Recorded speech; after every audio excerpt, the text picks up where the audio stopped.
Make sure you tell that.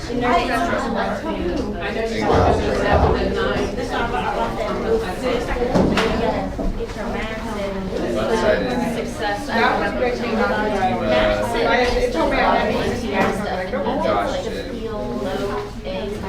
did. You're going to lose that.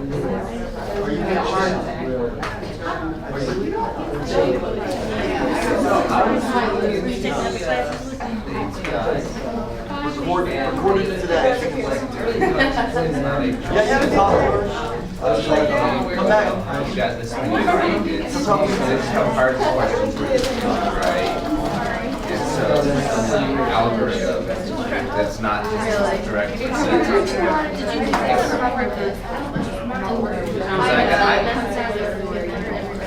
I guess different questions are, yeah.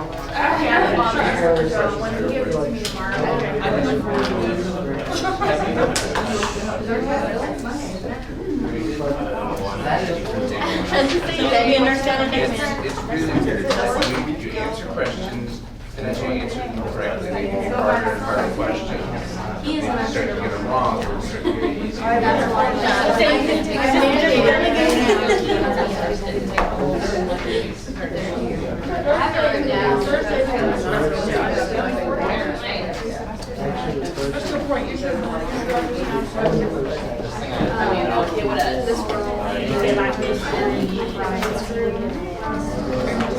Oh my gosh. She just delivered. Well, I was okay, so I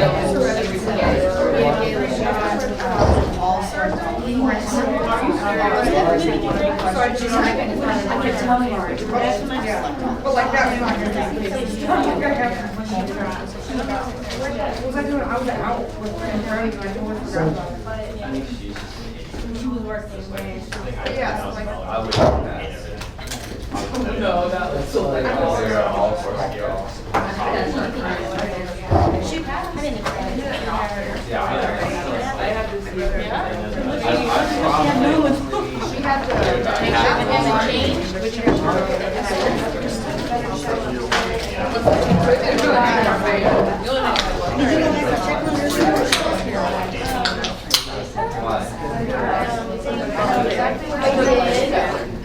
so there was nothing on the ampicillin plate. On the ampicillin plate, the ampicillin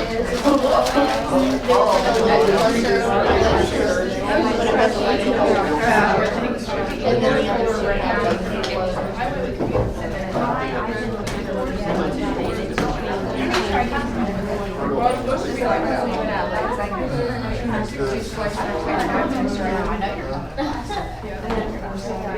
That's right. What's called nine? I feel like having an art. I know. I couldn't take Tyler and off my day after. And then I overslept for a while. He worked for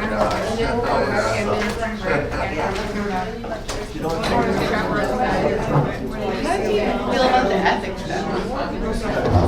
I didn't think it was bad, but I was kind of surprised that he was able to get that much out of it. What have you done? Having to do with really done? There was a lot of stuff from the book, and I was wondering, like, if he talked about that stuff in other classes and didn't talk about it in ours. Because I'm sure he gives the same test in our classes. I'm going to a wedding. I'm in a wedding this weekend, and I asked if I could go to Thursday night. The one was like, well, each class is different. well, there's a whole bunch of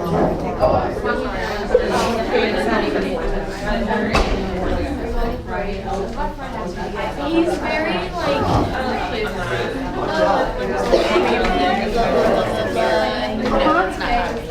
like, you know what I mean? I was talking about my back. She's like, wow. She's like, I feel like she's like, I know you heard about this. You're better. She's like, that's the way I expect it.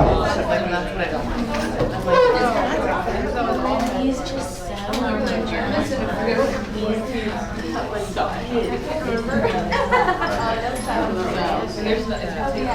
Like, That's like one of the last ones to finish the test. Right on. He's like, He keeps telling me that too. I want to relax. I'm like, this is important. And I'm like, sure. It's so ridiculous. I don't think it's fair to leave the room. And like, having someone say something that in trouble, but he shouldn't let people have that option. I think he was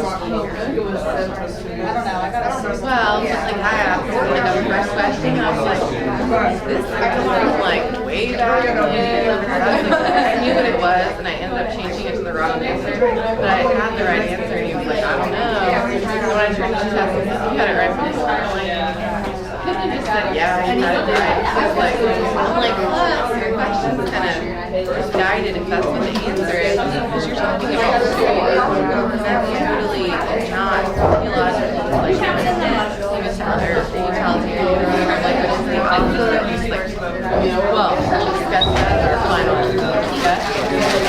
Debate or grade. I didn't want to argue. Well, and like, were you there when you said that you wanted our research papers to be staged like a debate between two sides? And my research paper's not, because one, there aren't two sides to my topic. And two, there's a difference between a research paper and a debate paper. What do you want? Do you want a persuasive essay? Or do you want a research paper? That's what kept us like 10 minutes after the before spring break, because I asked the same question. I was not the party that started. They were debating about, like, minors who, like, was a key contributor in each state, like, within the United States, like, moving forward. There's not a pro or con, it was so-and-so, they did this. Well, and Touch said, like, he had some topic for, like, if you said debate, and somebody didn't do it, he would take care of. Oh, well, he said that was the kid that, like, he said, like, type of papers, like, the big game what we were talking about. Right. His title. No. I mean, it's bacteria that's on the brain. Give it to see us. Does that count? Well, no, but I think you can zero it afterwards. A C in the class. Right, or 2 months later, maybe it's the other paper eventually. Vomiting in the streets. Yes, you did. Show and tell. One thing, if you had a chance to go on the CDC site at all, which I hope you're all doing at least once during the time of this course, you saw that there's a free course, an e-learn course on there on basic microscopy. Free. So take a peek at that and see if you want to just, Friday night, you don't have anything going, and you don't have a date or a significant other, or maybe you got a significant other and you'd rather not be with that person, whatever. So anyway, but it's on there. It's free. So consider that one. Anything else anybody's got to share? Down to the wire, we only have what? 3 more lectures? Something like that. So there's not much more. How many? I There's think 6 3 weeks more. left. Is it 4? Maybe 4? Our test is next week, right? Not taking into account the final week. So I think, what is it? 3 6 more weeks left. That's it. So we got a boatload to do.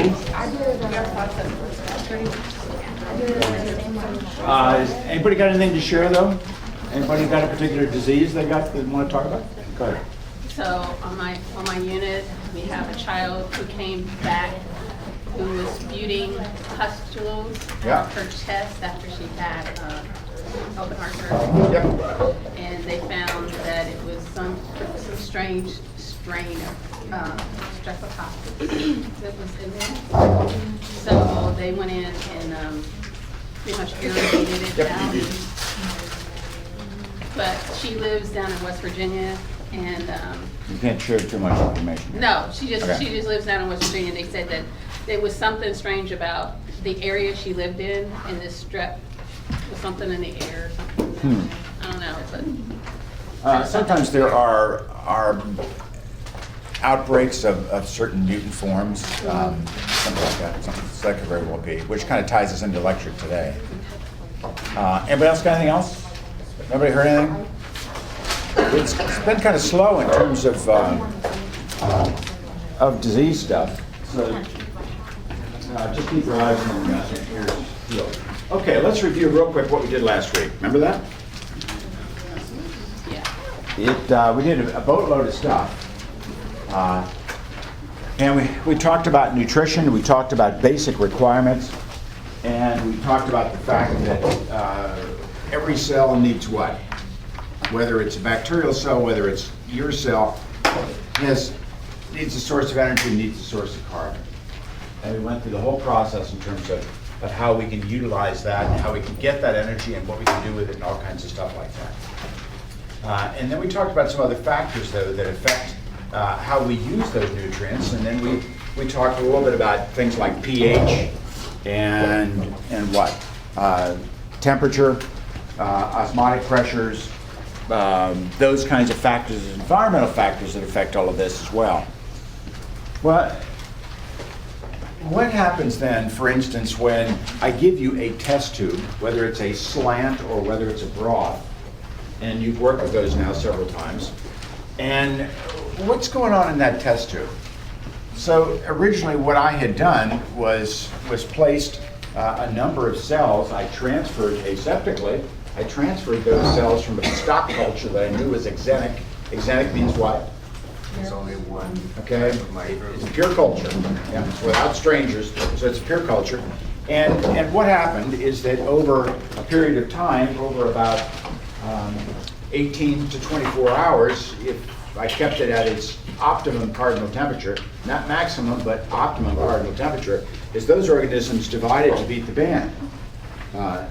They reproduced and reproduced and reproduced, and all of a sudden we had this visible colony that showed up on there.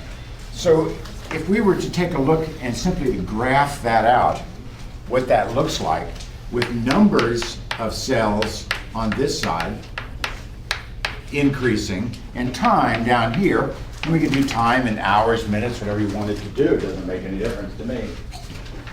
What we find is that from that initial inoculum,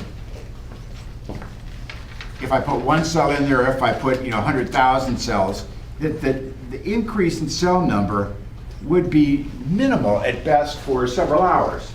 Why? What are the cells doing? They don't do the It could be more general. What's kind of going on there? Oh, A new environment, right? What are they doing? they're trying to find Absorbing as much energy and carbon as they can from the environment, because to reproduce means you have to produce new cells, new protein, new carbohydrates, new lipids, new phospholipids, all of that kind of stuff. And what does it take to do that? Energy, right? To push that. So these cells are getting ready for these massive amounts of reproductions that are going to occur. And we usually refer to this part of what we call a growth curve as a lag, LAG, is the lag phase of the growth cycle. And then it goes into this very rapid, very rapid reproductive phase, which goes by a couple of names. And if we were to look at this from an arithmetic point of view, as opposed to a logarithmic point of view, remember that, what we're talking about there? So if we simply look at pure numbers, and what we're going to do is we end up with this graph that goes for meters and meters and meters and meters off like that. So what we do is we look at it logarithmically, which allows us to do what, basically? To compress numbers, right? Using units of 10, we compress numbers. And so we go into this, what's referred to not as a lag, but as a log referring to logarithmic growth phase or reproductive phase. And the cells are reproducing very rapidly. And then after a period of time, then it goes into this stage, which goes by a couple of names. One of those, most common one, and what Bowman, your author, refers to as a stationary phase. And then it stays that way for a while, and then it goes. What was that? Is it going to happen again? Okay. And we'll put a question mark down there. Why a stationary phase, and what does that number indicate to you? It's reached its capacity for making new. Say it real loud so everybody can hear. It's reached its capacity for making new cells. But tell me why. Paul? Using up all the resources. Used up all Okay, the so what things may become limiting, right? So you've got all these nutrients. What happens if, we got macronutrients up the kazooch, but what happens if there are micronutrients that are absolutely necessary? Micro meaning you just need them in very small quantities. Example in your case would be what? What's a micronutrient that you need? You need in exceptionally small quantities, but if it's not there, you are metabolically abnormal. We have boatloads of that. Magnesium, how about iodine? Right? We need it in trace quantities. That's absolutely essential. What happens if you don't have triiodothyronine? Well, what happens metabolically to you? Metabolic processes slow down. Exactly. So something is beginning to be missing. That's the point of all of this. Or what else could be going on? So it could be nutrients. Some nutrients are now become limiting. But what else occurs? Waste product? Waste, exactly. So what we got is all kinds of excretory stuff, waste products, metabolic waste that are getting dumped out, which obviously have a negative effect. And all of these factors involved allow for the cells, and what are they doing? So we're still maintaining our own, right? But what it means is that the number of cells then that are reproducing equals the number of cells that are dying. So it's called a stationary phase. So we still got a living culture, but the number of cells that are dying equals the number of those that are reproducing. So in lab last week, when you did your transformation, and that worked so incredibly well. Everybody saw the results. Unbelievable. God, they look great. Anyway, you did the work. You did it when you came in to take a look at those cultures. You saw that these things glowed and fluoresced. You made changes in those particular cells. But what was critical to make that happen was the cultures that you worked with were in this logarithmic growth phase. Because we wanted them to be able to do what very rapidly? Reproduce very rapidly. So, yeah. So in stationary, you have an increase in waste and an increase in energy, if I'm not mistaken, or is that in this block phase? Now in stationary, what's going on is that your rate of reproduction slows to the point where the number of cells that are dying equals the number of cells that are reproducing anew. And that's due to some limiting factors. Changes in pH, some basic nutritional requirement is missing. Something's gone wrong. The system is not as normal as it should be. Over here, we've got what's sometimes referred to then as a logarithmic death phase, and there's a question mark at the end. So with logarithmic death, obviously cells are dying much more rapidly than they are reproducing. And makes sense. There's a lot of stuff gone wrong. And at the end, though, put a question mark, because what could happen here? We got several options. One of which is go back down to 0 cells, which means the whole culture has died. Give me other options. Another nutrient comes back in. You raise a good point. At this point, AJ, what we're saying here is that this system is closed. Okay, so what we've got is a in vitro culture. Vitro, V-I-T-R-O. Vitro, meaning in glass, in a test tube. So we're not adding anything new, but you raise a good point, so hold that thought. But how? You don't know. But some change could occur that allowed them to be able to live in that environment. Maybe that's what you're saying. Just lie to me and say that's exactly what you thought. Okay. And if that were the case, we would say that what had happened here is that we had a mutation. What's one of the other options you know about that? If there's some micronutrient that's needed, they might be able to get that from other cells that died, so it could sustain a small Possibility. amount of- Possibility. Pretty slim, but possibility. They produce endospores. Yes, so we've got a whole group of cells over here, such as those gram-positive bacilli that typically live in the soil, but other places as well, that can form endospores, and they can just go on forever, except they don't reproduce, right? And spore production is never a form of reproduction. It's simply a form of cell survival out of all of this. Okay, so this is an in vitro situation. In vitro, vitreous meaning what? Vitreous humor. Had to do with the eye, didn't it? And it got its name because the vitreous humor was glassy-like. Vitreous referring to glass, meaning that where is this culture taking place? In a test tube, in a petri dish, something like that. In real life situations, it's not like that, correct? If you're out there living in the dirt somewhere, or let's do another scenario, make it even more, let's look at you as the culture vessel. So you've got this colon, right? Ascending, transverse, descending, sigmoid. Okay? So what, and we know that you've been inoculated from the day that you were born, from that initial hour that you were born, you started to get inoculated. Because everybody was playing with you. Everybody was kissing you, holding you, hugging you. They were sneezing. They were going blah, blah, blah, blah, blah. I mean, they were doing all these things. Cute lips, blah, blah, blah, blah, blah. But of course, that person just came out of the bathroom and didn't wash. So you got inoculated. You all got inoculated, folks. And then what does this look like in your colon? Draw the curve again. You draw the curve because in this case, it's obviously not in vitro, unless you got a glass colon.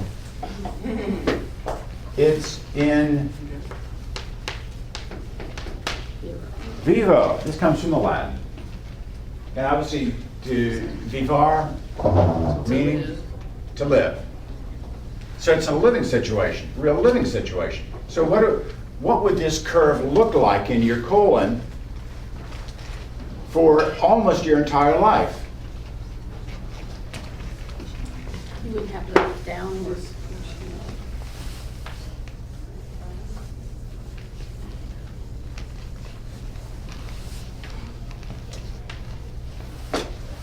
But if I draw a line through it, average it out, it's stationary phase, right? With fluctuations. And this would be for an individual species. Well, how many species are in your colon right now? Millions. About 400 to 500 different species of bacteria. And each one of them is doing the same thing. So what accounts for the fluctuations? Stuff you eat. Exactly. So the nutrients you put in, because where are they getting their food? That's what you send down the tube, correct? So it has to do with a lot with what you have eaten. It has to do with the drugs you take.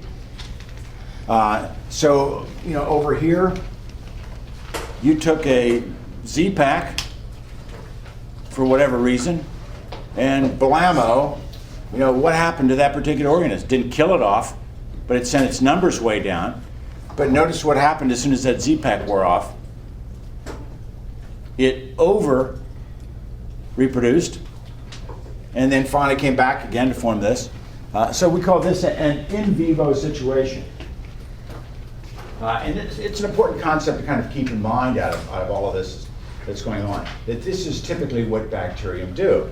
They try to maintain this particular level. And there are fluctuations with all of that. But from time to time, we gave another option over here of the fact, and this kind of ties in a little bit with what you did in lab last week.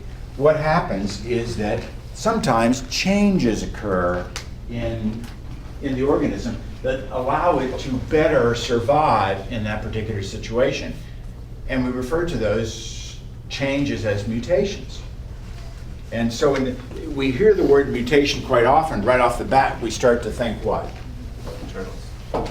Yeah, exactly. Exactly. We start to think of it in either a comic book mode or some kind of a negative mode, and all of that. But mutations can fall into a variety of categories. The word itself simply implies change. That's all it means is change. So obviously some mutations can be what? Yeah, to the point of being lethal. Some change occurs that allows the cell to die. Some changes don't really make any changes. Go figure. And then we got some that allow the cell to be able to survive in a situation where it couldn't survive before. Okay, so hold on to that thought. Hold on to that thought. We're going to talk more about that in lab today, and actually in lecture today as well. But how does this tie into then, and hold on here because we're all over the place in terms of lecture stuff, and we're trying to pull all this back together again. Let's talk about it. Before we can actually talk about the mutations, we need to go back and say, okay, well, what controls all of the things that the cell does? What controls its ability to gather energy, to utilize carbon as a source, whatever it happens to be?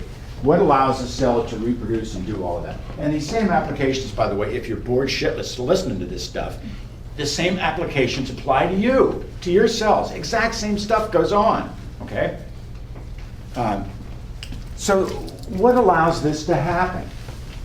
Well, we knew that these things existed. Going back to the early 1900s, we knew there was something called deoxyribonucleic acid. We knew there was something called RNA. Didn't understand what their relationship was in terms of making the cell do what it does, any of that kind of stuff. But we knew that it was there. Had no concept of what a gene was. Never used the term genome. All of these words didn't enter into the conversation.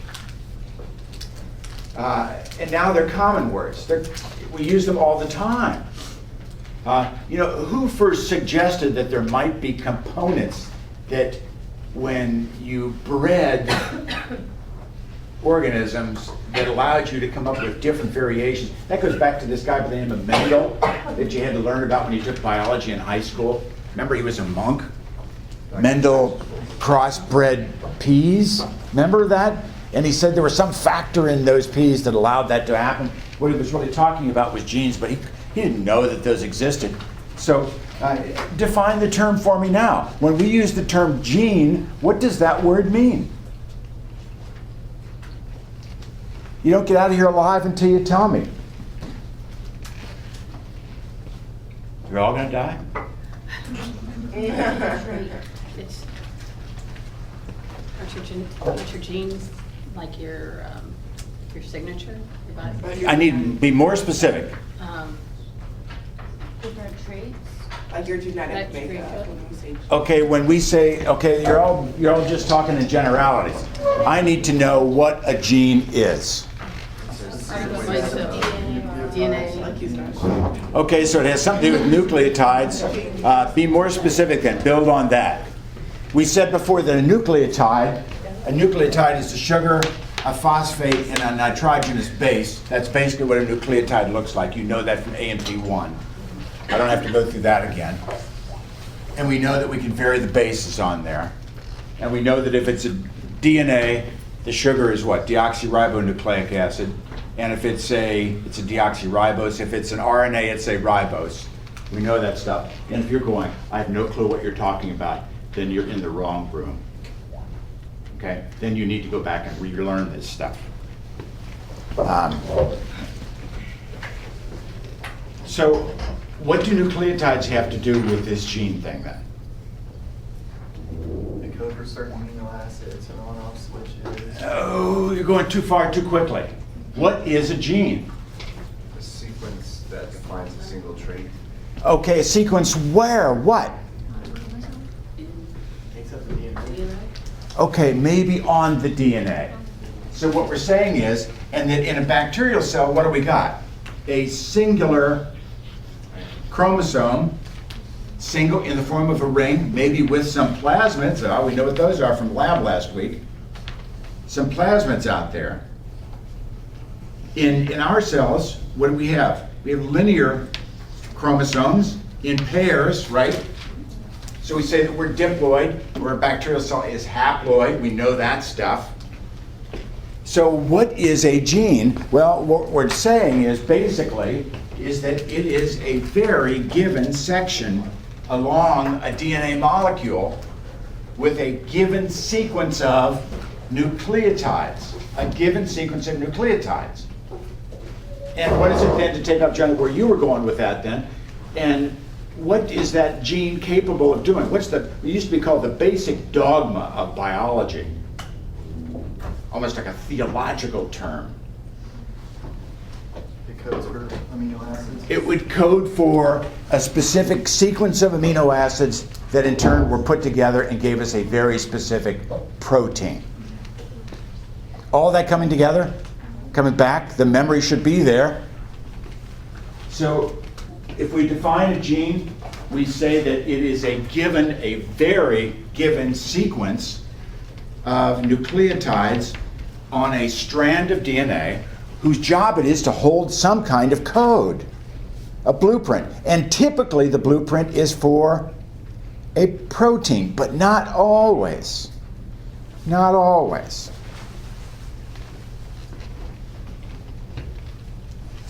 What we say as well is that, what do we got? How many genes you got? You go back in an A&P textbook or a microbiology textbook 25 years ago, and it will talk about the fact that the human genome, now we use that term, and you hear this idiot on Channel 12, this woman, Liz Bono. A medical report says, that's what she always starts, a medical report says, who calls it the genome all the time? Genome. The genome. It's a genome, okay? It's not a genome. Genome is one of those things you put out in your garden with a little hat on it.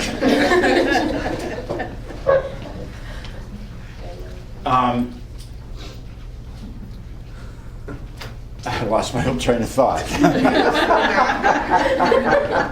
How many genes? Oh, genome. So how many genes we got? And it would say there were about 250,000 genes in the humans. Well, since that time, what has happened? Don't write that down, because that number's wrong. Okay, don't write that number down at all. It's wrong. What has happened since then? We had this Human Genome Project carried out by a number of individuals, and actually private people, private groups beat the U.S. government in terms of mapping the human genome. And so we're down to about how many? In actuality. And it keeps kind of dropping all the time.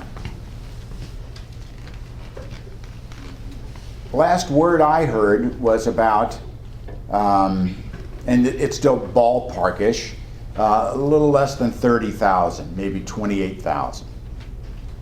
Well, how many genes does an E. coli cell have? About 4,000. So this little bacterium sitting in your gut's got about 4,000. You got maybe 10 times that amount. And many of the genes in that E. coli are identical to your genes. Identical. Like the genes that call for the enzymes that degrade glucose. Glycolysis. Those that set up the enzymes that control the Krebs cycle. All of those, basically identical genes out of all of this. So your genome is what then? It's just all your genetic traits. It's your mass genes. This is your makeup. That's your genome out of all of this. How do they work? Well, when you think about this, and going back again, and we always go back to that idea of carbon and energy. Carbon and energy, carbon and energy. Is that if you've got, let's say, 40,000 genes. Let's say that's what you got. 40,000 genes. would it make sense for all those genes to be read all the time? No.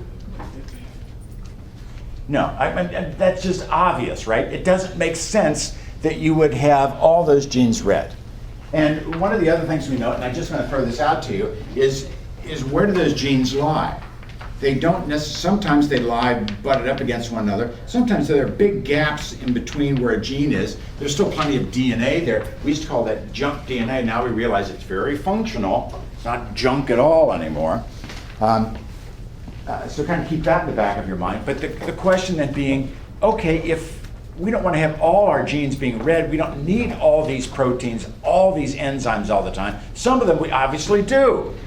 Like the enzymes that control glycolysis and the Krebs cycle, and chemiosmosis and the electron transport chain, we need those all the time. They need to constantly be read because those genes that called for those enzymes that allow for that to occur, those enzymes get used up, they get channeled into other stuff. But we call those genes constitutive genes if they are read virtually all the time. The gene is constantly open and being read. A constitutive gene. But then we have a series of other genes that we only want read at certain times. And let's talk about a couple of examples, and I can give you way too many, and I don't want to overload your little neurons this morning in terms of the process. But envision this. Why produce all the enzymes necessary to degrade some particular sugar, not glucose, some other particular sugar or carbohydrate? Why produce the enzymes to degrade it if it's not there? Or, on the other hand, if you are making a particular product, whether it be an enzyme, whether it be some product that you need for the cell, why can't you just make as much as you need and then stop? And then start again when you need more of it? Well, obviously that's what happens, but the question is, how does that happen? And that's the question that we're going to solve. We're going to answer here in the next 20, 30 minutes. So let's see if we can make some sense out of this. Are you ready? No, not really. You got it.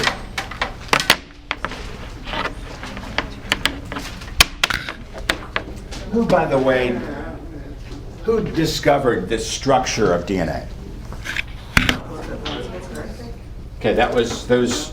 There were actually a group of people involved. The two individuals whose names show up with the most frequency are Watson and Crick. Everybody familiar with those names? Watson and Crick. What years? Approximate time period.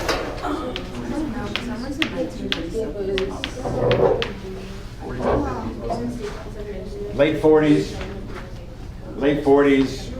right? Early 50s, they're doing most of their work. Okay? Watson and Crick, and there were others, McClintock, and just a bunch of other people that were involved at the same time. Well, after the grand kind of viewing of what DNA actually looked like, then we began to put the pieces together. So this is the 1950s, not that long ago. And then we're beginning to understand then what a gene is and how this gene works, and that really goes into the 1960s and 70s. Isaac Asimov comes to right and writes some great little book to help understanding all this process. But then came those questions. Okay, we see what DNA looks like. We at the same time understand. Which book are you referring to? It was simply called The Genetic Code. It's a little paperback. It's an easy read. It's a great little book, but it's horribly dated. Oh no, he was a brilliant scientist. But didn't he write? He wrote loads of science fiction. Exactly right. And at the time when that book, which was required reading for every biology major in the 1960s, I mean, it was every course required you read that book whether it was high school or whether it was college, it was considered to be kind of the, whoa, little skinny book. And he was darn close to being right on most stuff, but it was still had huge gaps in it that we filled since that time. So, Is there a date for Watson and 1953. yeah, early 50s, as you'll see. Yeah, something like that. Just early 50s is what's important.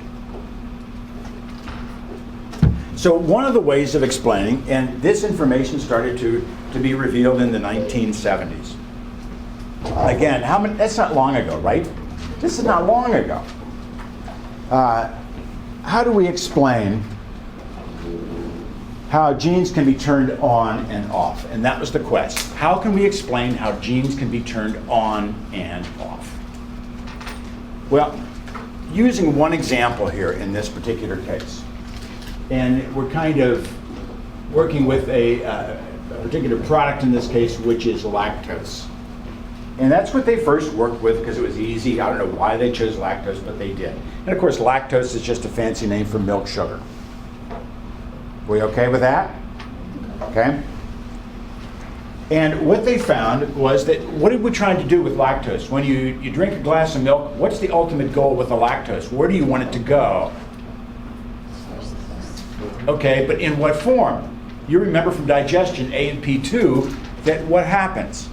Lactose needs to be converted into glucose. Exactly right. So we need to go through the process of digestion of lactose to get it into a monosaccharide form, which can first of all be transported across the brush border and then get into the circulatory system. So how do we do that? Well, what they found was in order to convert lactose back into glucose, there were 3 genes. And they referred to these as structural genes 1, 2, and 3. Each of these called for a slightly different enzyme. Each enzyme made a change in the lactose until we had digested the lactose. So the 3 enzymes involved. And what they found basically was that those 3 genes were butted up against one another. This is supposed to represent a strand of DNA. Strand of DNA. So here's gene number 1, here's gene number 2, here's gene number 3. They called them structural, and that throws a lot of people because, you know, what are we building here? Well, we're not building anything, we're calling for enzymes to be formed. Because what happens? The gene gets read by what? Messenger RNA, which goes to the ribosome. The ribosome in turn does what? Reads the messenger RNA, pulls in the nucleotide or the amino acids, and we build a protein that Jonah was referring to before. So, but one of the other things they found was, and this was a bit of DNA which was in between the genes, and it's what used to be referred to as junk DNA, because we didn't think it had any function. It was just this spacer that existed between functional genes. But what they found was that this is actually very functional DNA, but it doesn't code for any proteins. And yet it plays an absolutely critical role in terms of what DNA does. Now, from the time that this was first discovered, as it were, the pieces were put together in the 70s, we've gone light years ahead in terms of where we are. But let's start very simply so you get the process down. And I don't want to lose you. So here we are. These are the genes we want to read. No lactose present. Makes no sense to read them. Correct? So we have a mechanism whereby we can shut these down. And what we see is that there are 2 functional sites, what's referred to as a promoter site and an operator site, that sit in front of these structural genes. The promoter site is important because it is a place where RNA polymerase attaches. What is that? What's a polymer? No. Series of murders. Yeah, it's a chain of anything. It's called a polymer. Tuberculosis. And what do we want to build here? A molecule of RNA. So it's an enzyme which has the capability of linking RNA nucleotides together to form what? Messenger RNA. That's the enzyme. Because these things just don't happen. But that RNA polymerase, which always attaches to the promoter and then would love to roll along, is physically blocked by a protein called a repressor protein. And that repressor protein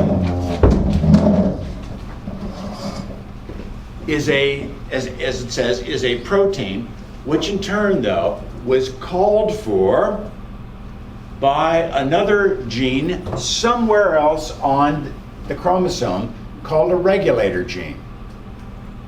So it got read, it produced this repressor protein, which physically sat on the operator site and physically blocked the RNA polymerase from rolling across here. So did we get any enzyme production? No. Here comes lactose. We add it to the media. This is all in your book, all in your book. And there are just numerous sites, websites you can go to that show this in animated form. There are dozens of them out there. Here comes lactose, and look what lactose does. It happens to fit this repressor protein. And when it fits the repressor protein, it bends it slightly, and what does it do? It falls off. So now we have removed the repressor protein, and who's free to roll? RNA polymerase. And there it goes. It rolls right across. We read the genes. We produce the messenger RNA molecules. Those get translated into enzymes. We degrade lactose. We digest it. End result being that we have completely digested it. And what happens finally when that occurs? The lactose is all gone. We go up to the top again. And what? The repressor protein comes over, sits down on this whole thing, and shuts it off. They refer to this operational genetic unit as an operon. Operational, short for operational, an operon. And because this one dealt with the digestion of lactose, milk sugar, it was called a lac-operon. L-A-C operon, O-P-E-R-O-N, a lac-operon. And all it did, and this was huge breakthrough, because all of a sudden people said, now we can begin to understand how this works, how the system works, how there is control within the cell. And up to this time they were going, well, so sometimes these genes get read, sometimes they don't get read. Maybe it's vital spirits that make this happen. So anyway, what happens is now we see how it works. So in this particular case, the presence of the substrate, fancy word for the presence of the stuff we want to digest, the presence of that did what? Induced the operon. Induced, fancy word for turned on. So the lactose was Inducer. So let's take a look at another. I won't give you too many of these. Just to show you a slightly different scenario. Same scenario at the top. There's your gene, but not one gene, but how many this time? 5 of them. See them up here? So these are structural genes, and each of those genes calls for a very specific enzyme, which is absolutely essential for the production of tryptophan. What's tryptophan? Amino acid, exactly. We always think of tryptophan as being what? It's called the Thanksgiving amino acid, because we find large quantities in turkey meat, and oftentimes it induces comatose individuals. But usually it's the mixture of Budweiser and tryptophan that induces coma. So everything else is the same. Promoter site, there it is. You see that? You see an operator site, it's up there. We know we got a regulator gene somewhere else. Regulator gene is going to do what? Produce repressor protein. We know that's going to happen. But in this particular case, tryptophan is an amino acid. How many amino acids? I heard somebody say it. 20, okay. And of those 20, some of them are essential, some are not essential. Essential ones are the ones you cannot make, you've got to get from your diet. Tryptophan is one, though, that you can make yourself, right? And the question is then, what am I going to do? Just keep making tryptophan from the moment I was conceived, egg and sperm, until I check out? I'm just going to keep making tryptophan? Well, obviously not. You make it when you need it. So how do we control that? Well, let's take a look up here. The scenario is right now what? There's nothing blocking this, is there? In fact, there's our RNA polymerase. Attaches to the promoter site. There it goes. And what does it do? We read all the structural genes. We produce the enzymes we need. End product is tryptophan. What happens when the quantity of tryptophan reaches a point where we don't need it anymore? The tryptophan does what? Here it is. Here was this non-sticky repressor protein, and look what happens. Boink. So now the product we made activates the repressor protein, comes back up here, shuts the system off. This is called a repressed operon. The case with lactose, it was called an induced operon. This is called repression because what happens? The end product shuts the system down. In the case before with the lactose, it was called induced because it what? Was the presence of something that needed to be digested that turned the system on.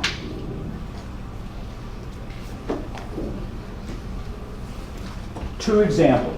There's loads of co-repression and tri-repression, and it just goes on and on and on. And it's beyond the scope of this course. What I want you to grasp from what we just did is to say, in my genome, I've got very specific genes. In the E. coli, in my colon, it has very specific genes. Some of those genes, which we share with E. coli, same basic genes, slight modification, but darn close, some of those get read all the time. We call those constitutive genes because they control what? Yeah, they control the production of enzymes that we need on a regular basis. We want those to be read all the time. And usually somebody raises their hand and goes, but you just made the enzyme. What does it do? Just go away?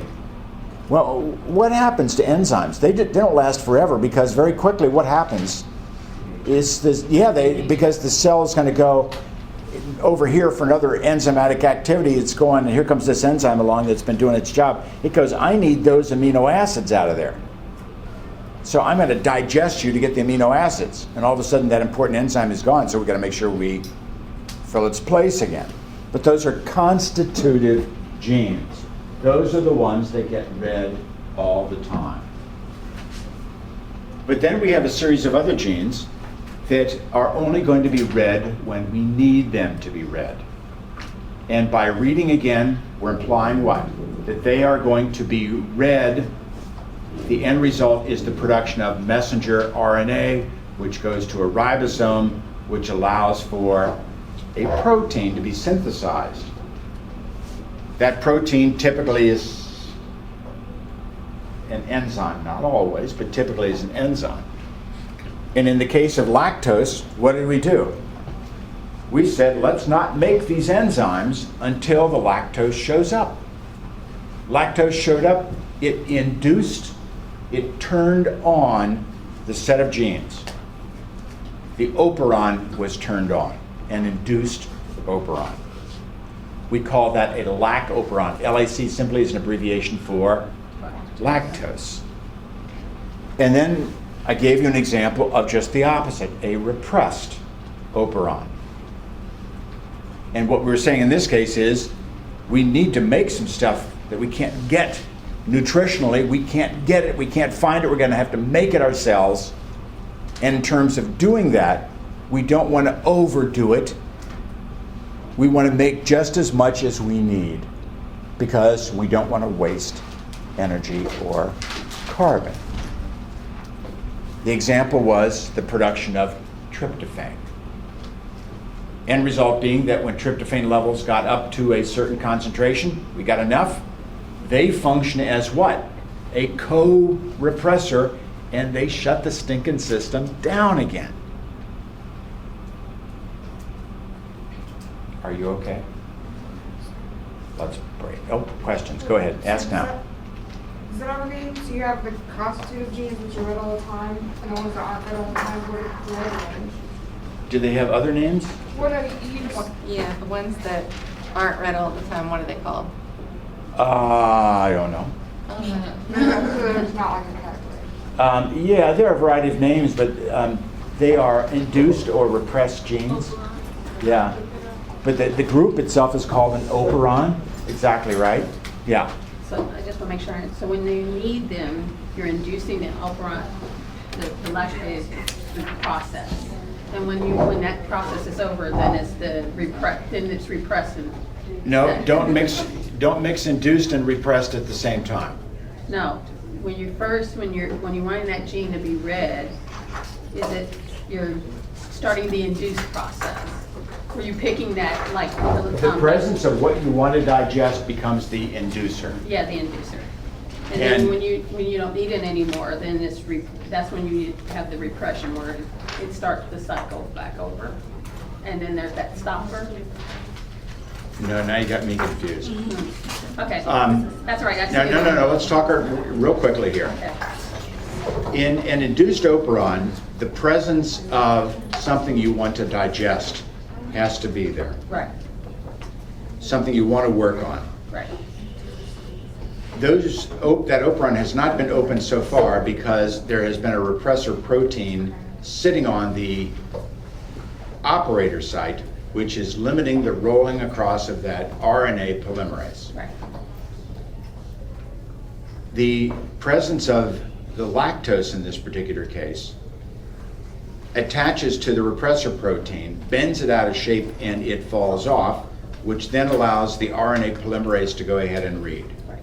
We read, we produce enough enzyme until we have completely digested the lactose. When the lactose is no longer present, then the repressor protein, which has lost the lactose, now is in its normal configuration again and goes over and sits on the operator site. In the other case with the tryptophan, what we had was a situation where we needed tryptophan. And we're going to read all these constitutive genes that give us all the enzymes that allow us to construct this particular amino acid.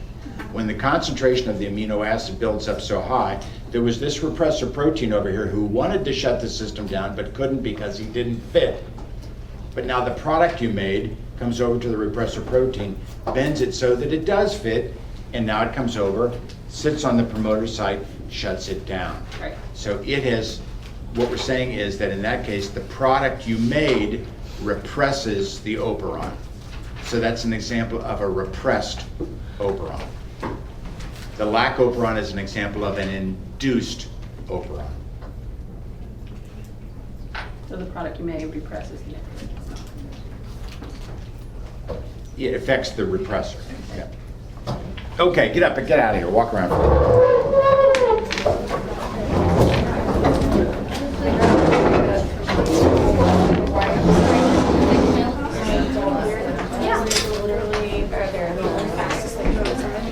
Well, I have learned handwriting.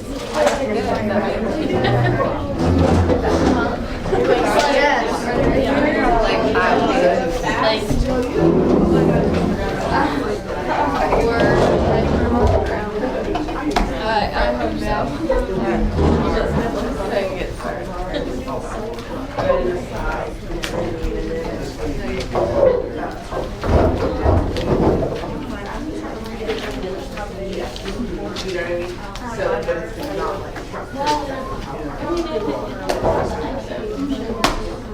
trying to write stuff down. Leave me alone for a minute. I don't bother you when you try to write. No, I don't. I would really learn handwriting.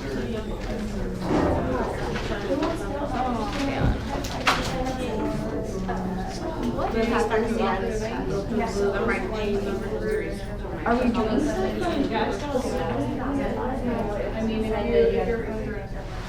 Just whenever we didn't have a test on last time.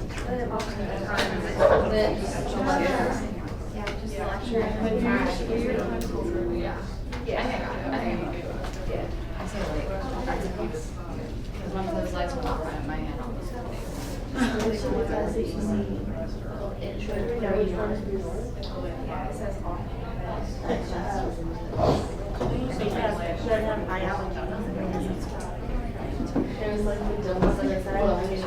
extremely interesting to do.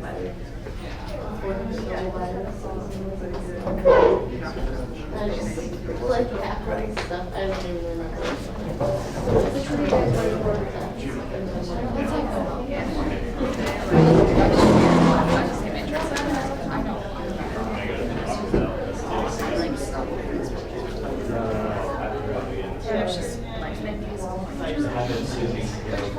guys want to work I don't really know. I don't know which one. I just haven't done it. I mean, I don't care if you're I try to go for it. I know you wanted to be with But he's the Dave. one that did the work. Yeah. It's close. I don't believe that works. It's like a try to get him. I don't care about it. No, I don't think we have to. It's fun. I'm here now, but this is like I think I'm gonna. It's like 20, 25 minutes. So like. My purse, I got what it is. That's the only thing I kind of wondered about. Well, I mean, I guess that's for the first time. When does it, when do we sign up today? Yeah, today. They got like evenings and stuff too. Let me look it up. It's just one time. Probably it's all day because I mean, it's 12 hours.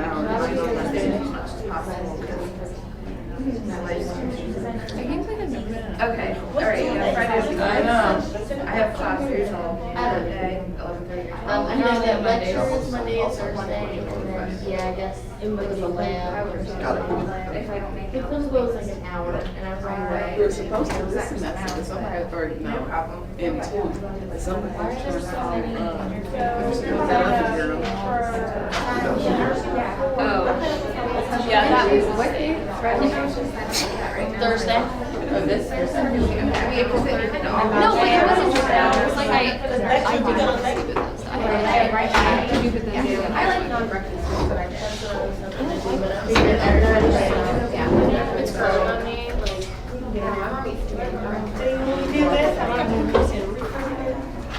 But I already did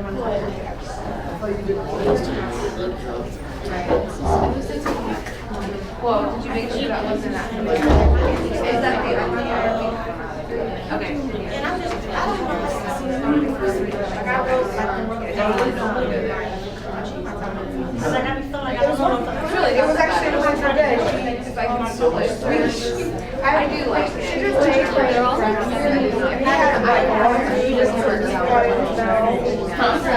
They're all They got out there. the first thing that you're gonna have to do I got that. is get your visa. It's a paper planning. And they trade, and they have lunch, and they share their lunch. So you have to like. No, they're, yeah, they're really And then you have to say like the They're their grandma, so their grandma might just follow them as around. Yeah, but I just tried to balance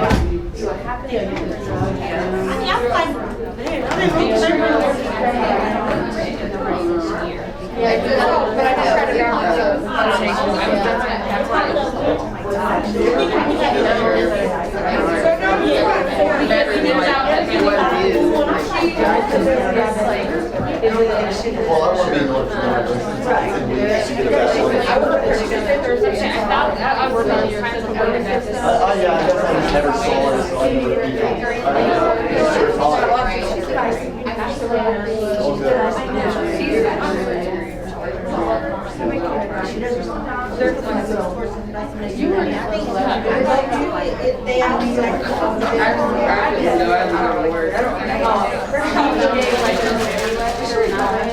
We'll see.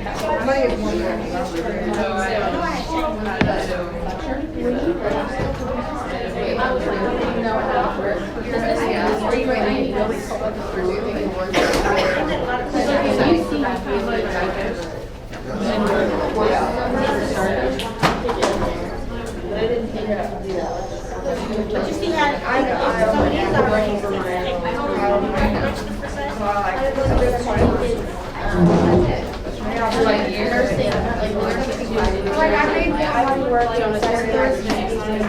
Like, nursing one,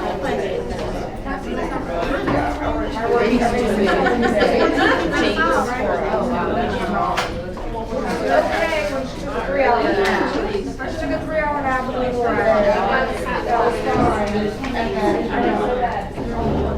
got I think I got it. But her dad, like I was 7, 9 years old. Her dad was Wait, so when you're getting 6 hours, actually there? How did he go on there? on there for 6 hours, but it was only, it was 6 hours with 3 hour nap and her first started. That's how much.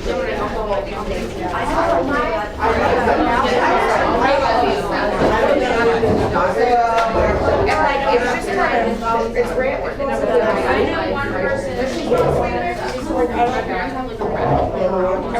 I don't know what Rachel, the other day she came to me, I thought she was like, well, I was doing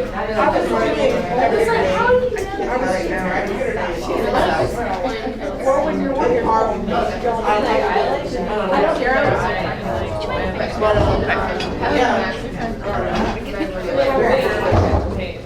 I like feel in his head, but like, I kind of felt okay. I don't feel I'll help you. Obviously, go right now.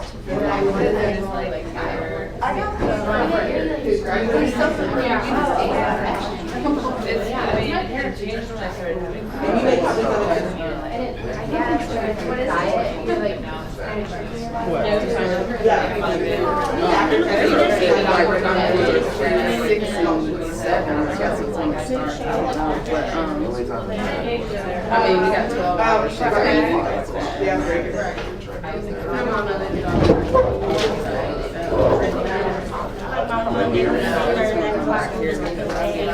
I get confused. And you know what, I was like, I should have made a code. So I should not even, and I was like, you know what? To me, I'm just be like, Are you going down the? No, I feel bad. I feel bad for my baby, but I was like, you know what? I feel real hyper and excited. You wouldn't do it, I wouldn't do it. No.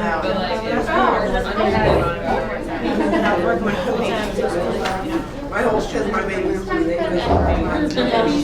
They didn't know it's so much. Like I was saying, I'm like, but like we're not working. Do you like, are they low enough to like pretty much go in? It used to be.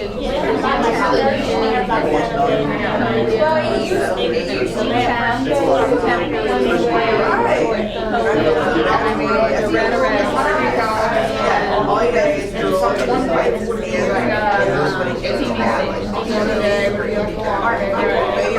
and then with not about like Tylenol,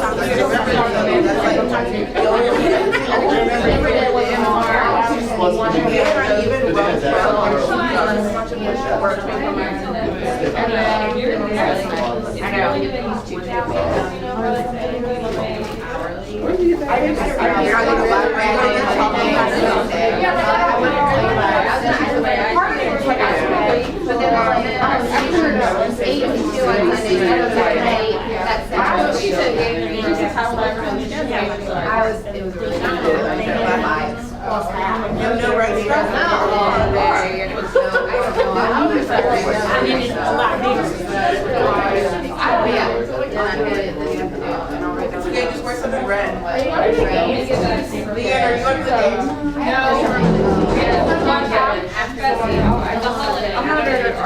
I know. I with the entire day, I was talking about I think about more details. Fuck my family. I was walking around that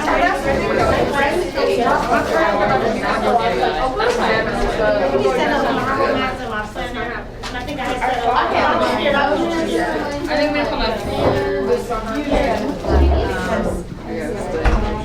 Like stupid, but on Thursdays, I know on Thursdays I go to my friend's house, I know I got and I'm just forget about it. And then like, I'm gonna be like, yeah. So how close were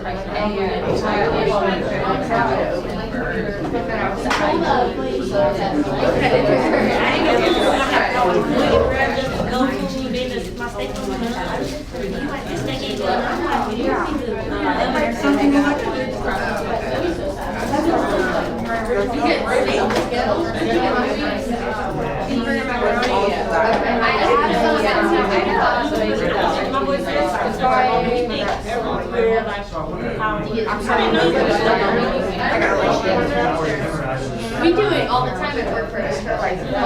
She'll always work on me. I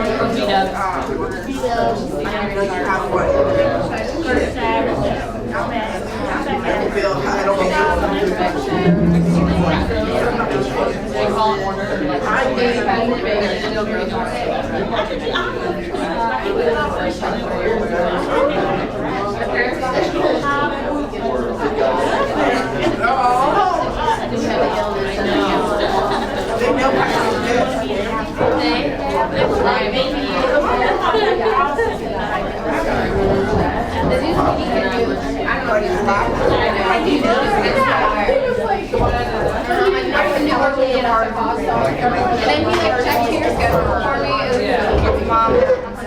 Basically, you know, so like,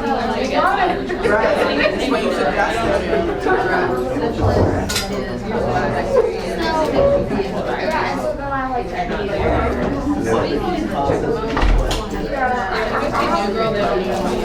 yeah, she said it's for my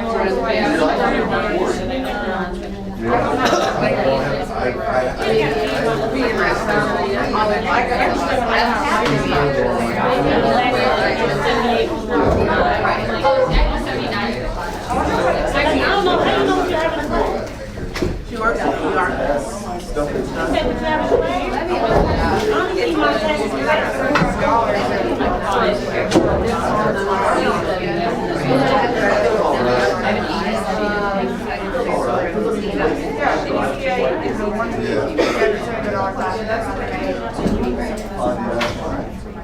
No, you really sounded like you like wanted something. Oh no, no. yeah, on that show,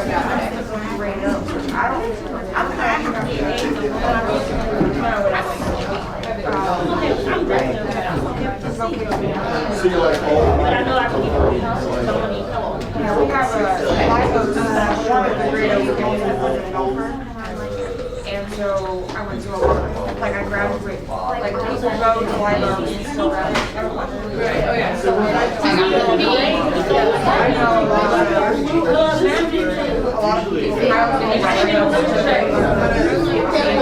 don't know. The first layer.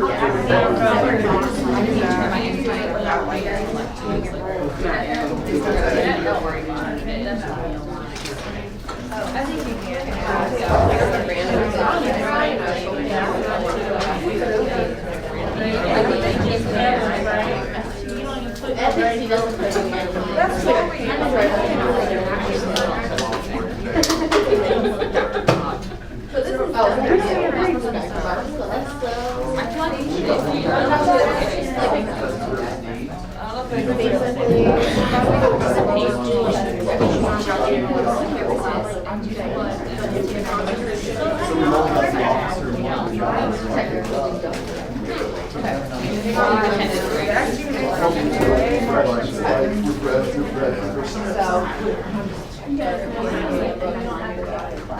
I know, but like I'm not gonna be done with this anymore. So like it doesn't matter of throwing a student job and I'll look at that. It's just psychology, which is fine, but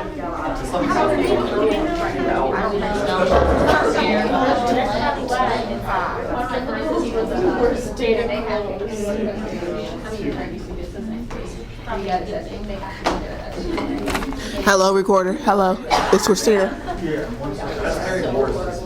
well, I kind of looked it up a little bit, but I think I would be able to do more hours too. Because like my nanny job is either all day or part time. I go to work out. Yeah. So she was like, "What are you doing? What are you doing?" To make us go out shop. I mean, to make his birthday. Oh, is it yours? This is the one I get. What is this? Is this yours? I'm not going to be. What is that? Oh my gosh. Can I make a copy of that? Yeah. So where did you get that? I made it. It's the right information. Yes, it's the right information. I printed it off and then I just added it on there. They asked one about PDRX.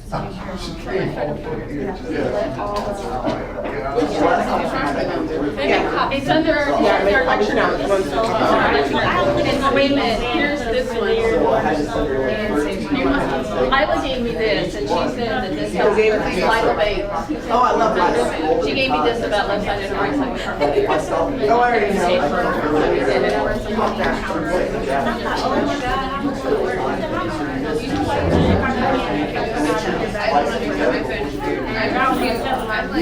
Now, did you do your immunity? Like they were Yeah, I have a bunch of notes on immunity. And here, I have changed it. Oh,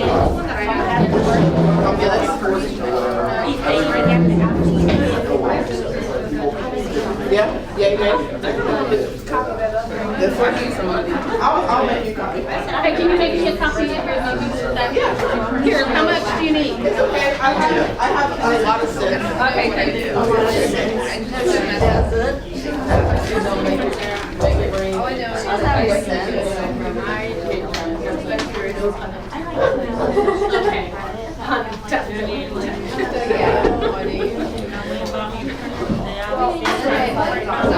Look at my book. Sorry to help you. About the girls are like connected. I figure I have a goal. I never been to a red parade. I haven't even done it. I want to go. So like, I would. That's tomorrow. But it's not in I know, but that was she told me a little bit of this because I can answer these questions. She said a lot of these cardiac questions. She said if you do this, you'll be able to pass this exam.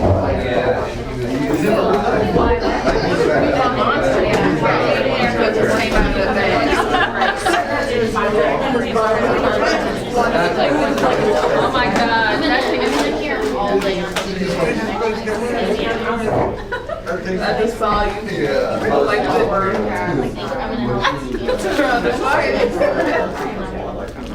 What is that?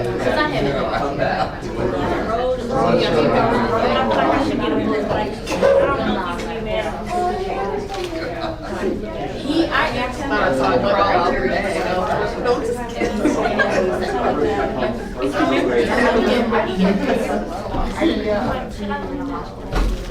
You remember that one thing that big thing that Megan brought? What the heck was that? You remember that one? The teacher. You remember with me, you and Patty? That was that big thing that she brought on like a pound or something. We're not gonna be done with nursing one. Remember that donut? Eric? Yeah. It was a donut she brought bottom of icing. I remember she She smacked it. No. Big donut. It's the only time I've ever had ice cream. Oh no, but she brought a monster. love that. Okay. Okay. Everybody alive? No, yeah. Everybody doing okay? AJ, pain in the back row? No, not yet. Christina's making copies. Oh dear.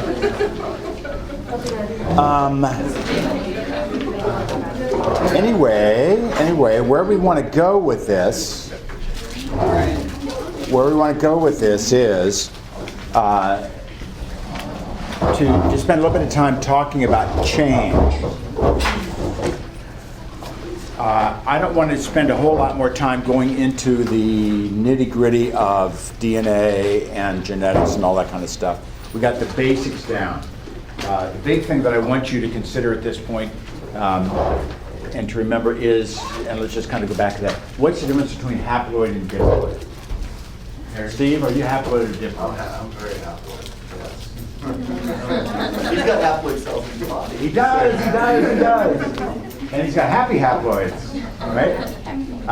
But for the most part, your somatic cells are what? Diploid. Exactly. Anyway, and that means that there's a result of what? A sexual union. Correct? I like not to think about that. I know, a lot of people don't, you know. I was in vitro. So for those of you that went through Roman Catholic elementary school and you're still stifled by that experience. Anyway, so whether we like to think about that or not, we are the end product of that union. Bacteria being haploid, on the other hand, have never enjoyed that. Okay? So they have never had, obviously there's no sex involved because they've only got single chromosome. And then, but that poses a question, because obviously, look at the diploidy in this room. All you have to do is look around. And you notice the variety. We're all Homo sapiens. We're all same genus and species, God, I hope. Okay? Are we? And of course, now as you found, you know, we're finding some people really have large numbers of Neanderthal genes. And sometimes you just look around a little bit and then you can kind of pick certain characteristics out. But anyway, I shouldn't get off on those subjects. If there is no sexuality involved, then how do we end up with all this diversity? Mutations. Mutations. Okay.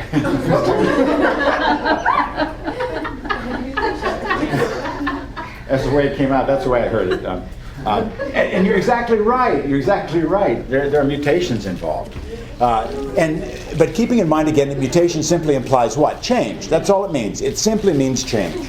And then the question comes, well, how can that change come about? How does that occur?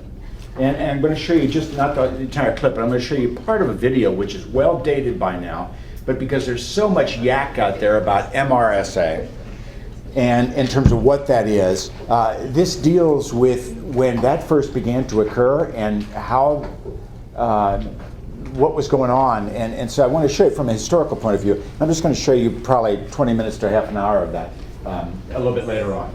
But let's talk about some other options here. how can we end up with these genetic changes?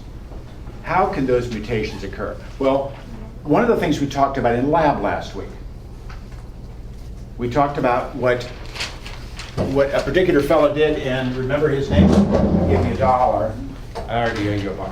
I brought the $1 with me. You did? Yeah. Griffith, exactly right. And he went through this process of what was referred to as transformation. Remember, he couldn't explain it, didn't know what had gone on. Remember the streptococcus and the mice? Remember the whole thing? Yeah, I have a picture of it. Yeah, excellent. And live mice, dead mice, and all of that. And what explained what had happened in his particular case is that what occurred, there was free DNA floating around in the environment, and what quite by accident some cells were capable of doing was what? Picking up a chunk of DNA which happened to have genes on it, in this case genes that allowed the cell to make a capsule, exactly right. To make a capsule that allowed them to be pathogenic. Now, again, we're talking about what are the chances of that happening? The word we used was stinko, right? The chances of, yeah, it's a biological term. What are the chances that a cell would do that? Exceptionally small. But again, as I tried to really stress in lab last week for those of you that were there, is that it's the sheer numbers of bacteria would allow some of these cells to do that. Now we know how that's done. Now I'm not going to go into the process, but the point is you're picking up naked DNA, free DNA. And what's the next thing? It's one thing to pick it up, but then what did you have? The cell also had to do was what? Somehow incorporate it into its own genome over there. Exactly. Because it had to fit into some kind of what? Operon. Operon, exactly right. Could it pick up ringulets? Or what you did in the lab last week was transferred not chunks of DNA, but plasmids. Exactly. So we could do that too. Okay, so we got one example. And then, if you can recall back when we talked about viruses, can we go back and think viruses? Yeah. And what remember, let's go back with one kind of virus.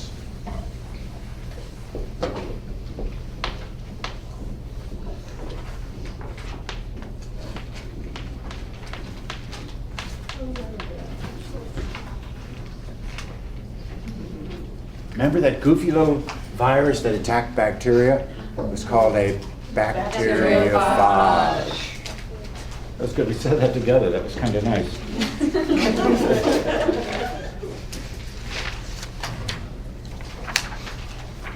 Look here at the possibility. Keeping in mind that what are we having for breakfast? I don't know what it is. It's like a Danish thing? Yep. Actually, that's quite good.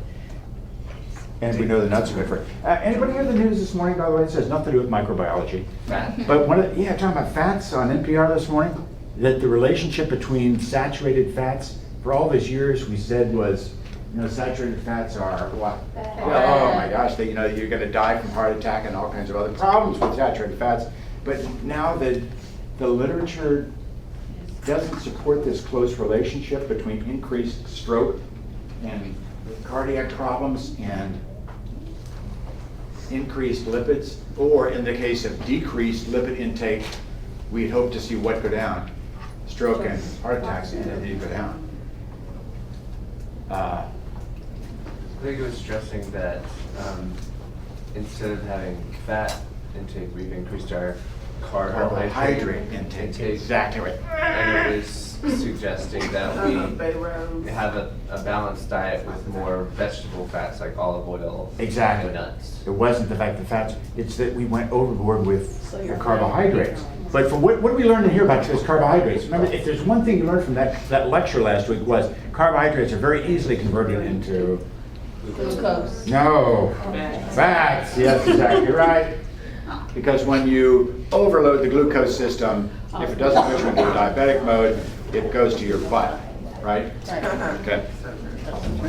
So anyway, that has nothing to do with our topic, but I just thought I'd bring it up because it just came to mind. And that's why dinner at home at the Roshni family is always a trip, because everybody's sitting around going, I have no idea what the hell this conversation is. Because I tend to get all over the place. But I'm comfortable with Do it. you lecture at dinner too? Absolutely. Absolutely. And the funny thing was, when I had my surgery, I had this little PCA, I hope it was not ours, little PCA who comes in, and they're always doing their thing, and she's doing a great job, just an absolutely great job. And so I say, well, where are you in school, and so on, and she's in CTC, and so on, we're talking about that. And I say, how's it going? And she said, well, I've got somebody else to deal with. Well, she comes back in about a half an hour later because you're sitting there waiting for surgery and not reading a book. And she goes, can you explain this Operon thing? Honest to God. She goes, and my teacher did. She said, I didn't understand a word she said. So I spent 20 minutes explaining the Operon thing to this poor little PCA. It was good. Just the point is that I was proud of her for asking the question. Okay, there's our friend. What I just drew on the board that you couldn't understand. Can you see it from back here? Look at the size of this thing. Okay. No. It's got nuts on it. Yep. And that's the good part. That's a good part. So here's a bacteriophage coming in at the top, which is that virus that feeds on bacteria, as it were. And look at the possibility in this particular case. So here comes the phage. It attacks, sends in its own DNA, right? And normally, what is it going to do? We know the whole scenario in terms of what viruses do. We got this down, right? Right? And so what normally should happen is that the host cell should be doing what? Making new viral DNA or RNA, whatever happens to be. In this case, DNA. Should be making all that new stuff, making new, synthesizing new viral parts, and then putting them all together. But look what happened in this one little case. This particular phage, instead of picking up what should be phage DNA, picks up host cell DNA. Quite by accident. It's just a mistake, a stinking mistake. Biological term. End result being what? This cell now lyses, which we would expect, but that one phage that left now is carrying the wrong DNA. He's not carrying at least most of the viral DNA. He's always also carrying some host cell DNA. And this bacteria comes along, gets attacked, but doesn't get lysed. But what is it getting? DNA from another bacterial cell. And if it happens to somehow be slightly different DNA than its own, and it's got a set of genes on there that maybe allow it to maybe degrade methicillin.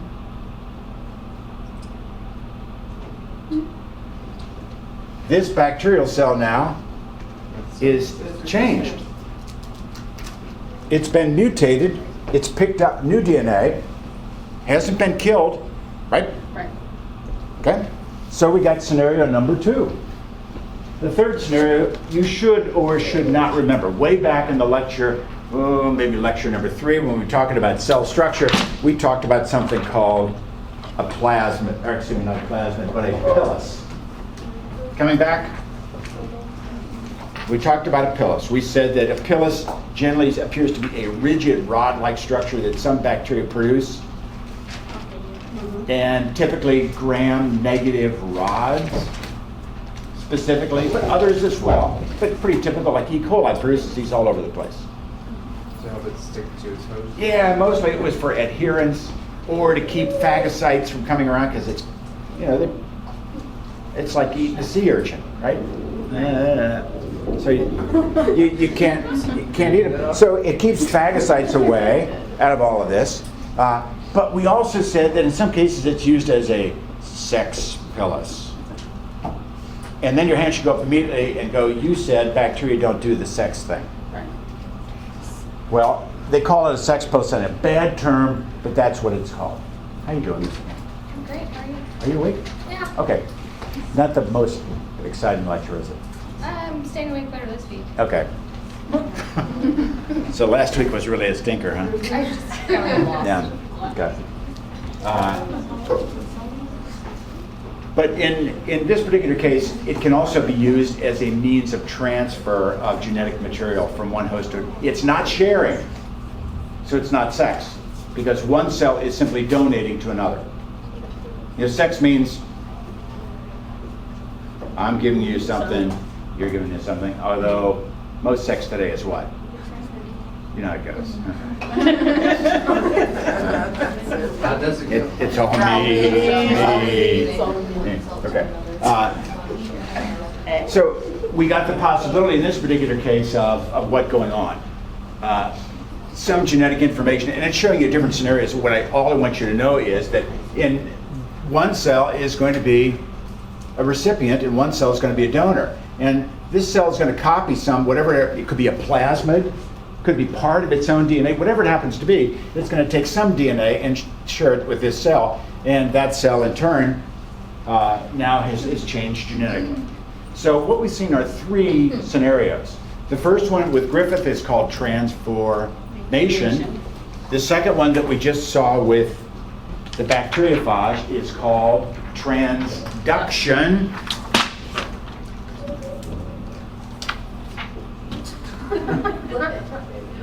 Is it on there somewhere? Transduction, right there. Transduction, right there. Transduction. And the third one that I just showed you is called conjugation. Because when you conjugate, what does a conjugation do on Sunday mornings? It comes together, okay. So you conjugate, you come together. So there's a physical linkage in this particular case, but it's still not considered to be a sexuality. So the point is, I'm trying to show you how changes can occur. And yet there are other changes that don't occur by any of these methods, no matter what the organism is. And what can induce genetic change? Changes in the DNA. We know this already. Chemicals, right? There are loads of chemicals that are out there that we know induce oncogenic situations. What happened to Lister? Who's Lister? He died.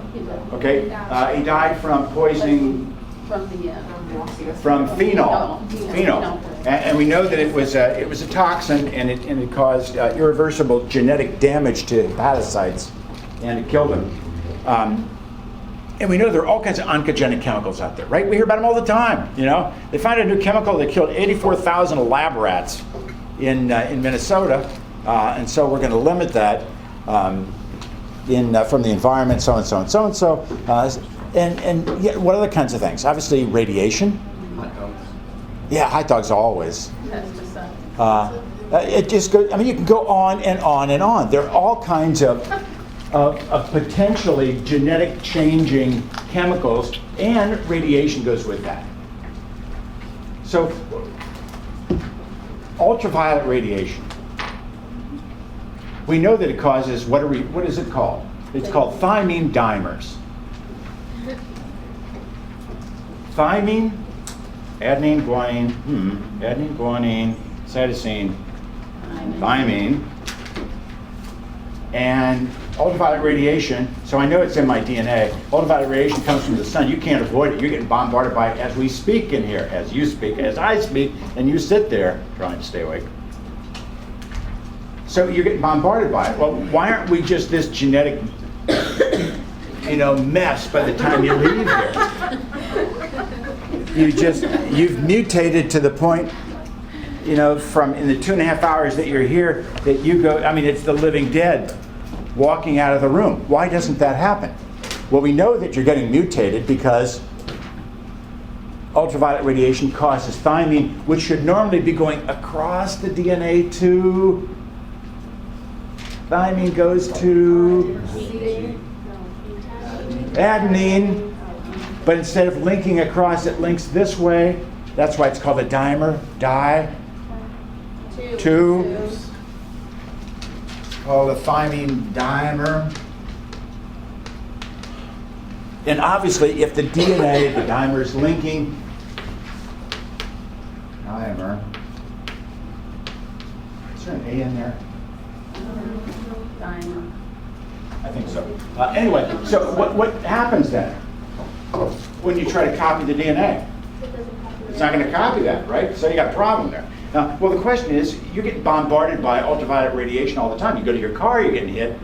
Why aren't you this mess? Because we've got what in our cells that protect us? We've got these enzymes that are constantly, I'm not going to ask you to know the names of them all, but they're constantly crawling up and down your DNA going, oops, we got an error here, I'm going to fix it. And it fixes it. DNA breaks constantly. We got enzymes that glue it back together again. So we got all of these innate mechanisms which are protecting our DNA, but from time to time, changes occur, right? We have oncogenic changes that set up rapidly producing cells that shouldn't be reproducing at that rate, and they produce tumors and so on and so on. So we've got all of these problems that can occur. And then in some cases, so those are induced mutagens, mutagenic effects, induced, something brings them on. And what are the chances of those being what we would call helpful or important changes, meaning that now we're going to be able to survive better than the person sitting next to us? Yeah, almost impossible. Some of those changes don't make much difference. We call those silent mutations. But some of them, if they cause you to die, obviously are lethal mutations. So they fall into a variety of categories out of all of this. Well, look, handout. Take a look real quick. Turn over here.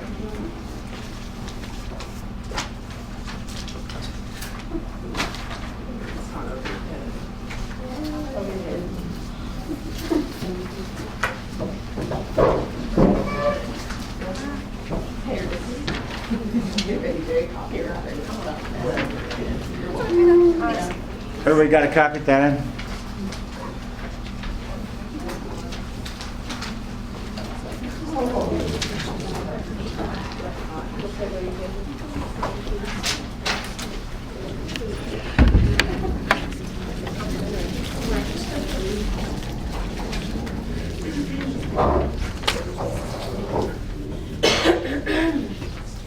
So, everybody got one?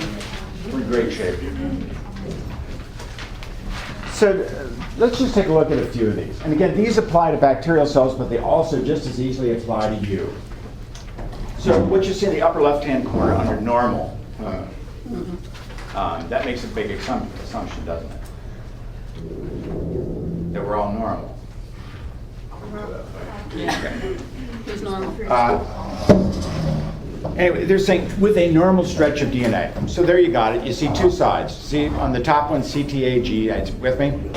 So we know that's one side of the DNA molecule, and then we see the other side. What would normally happen? We would have that copied, correct? Messenger RNA comes in. The messenger RNA in turn would do what?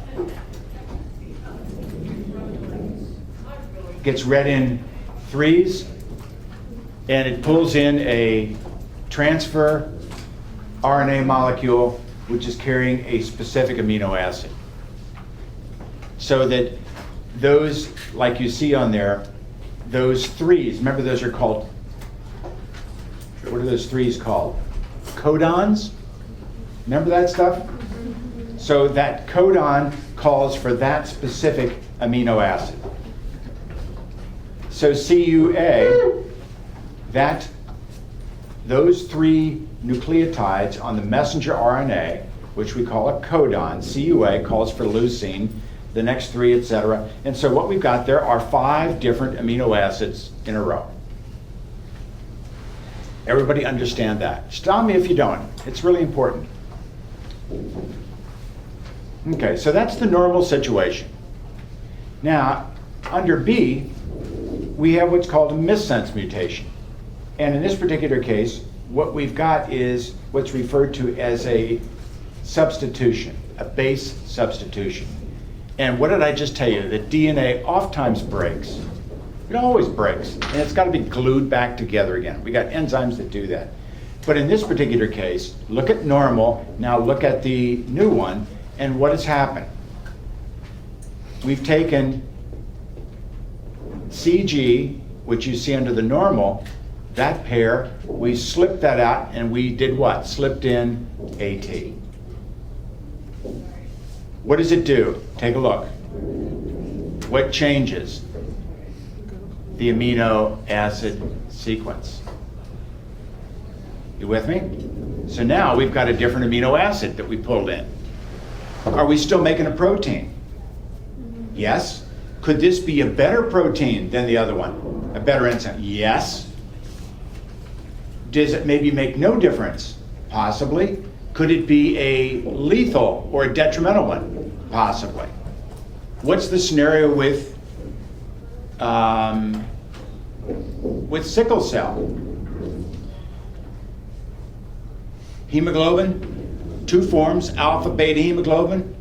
Alpha hemoglobin, what's happened? One wrong amino acid in the middle of the molecule caused by a point mutation like this. Hundreds of thousands of years ago, somewhere along the northern coast of Africa.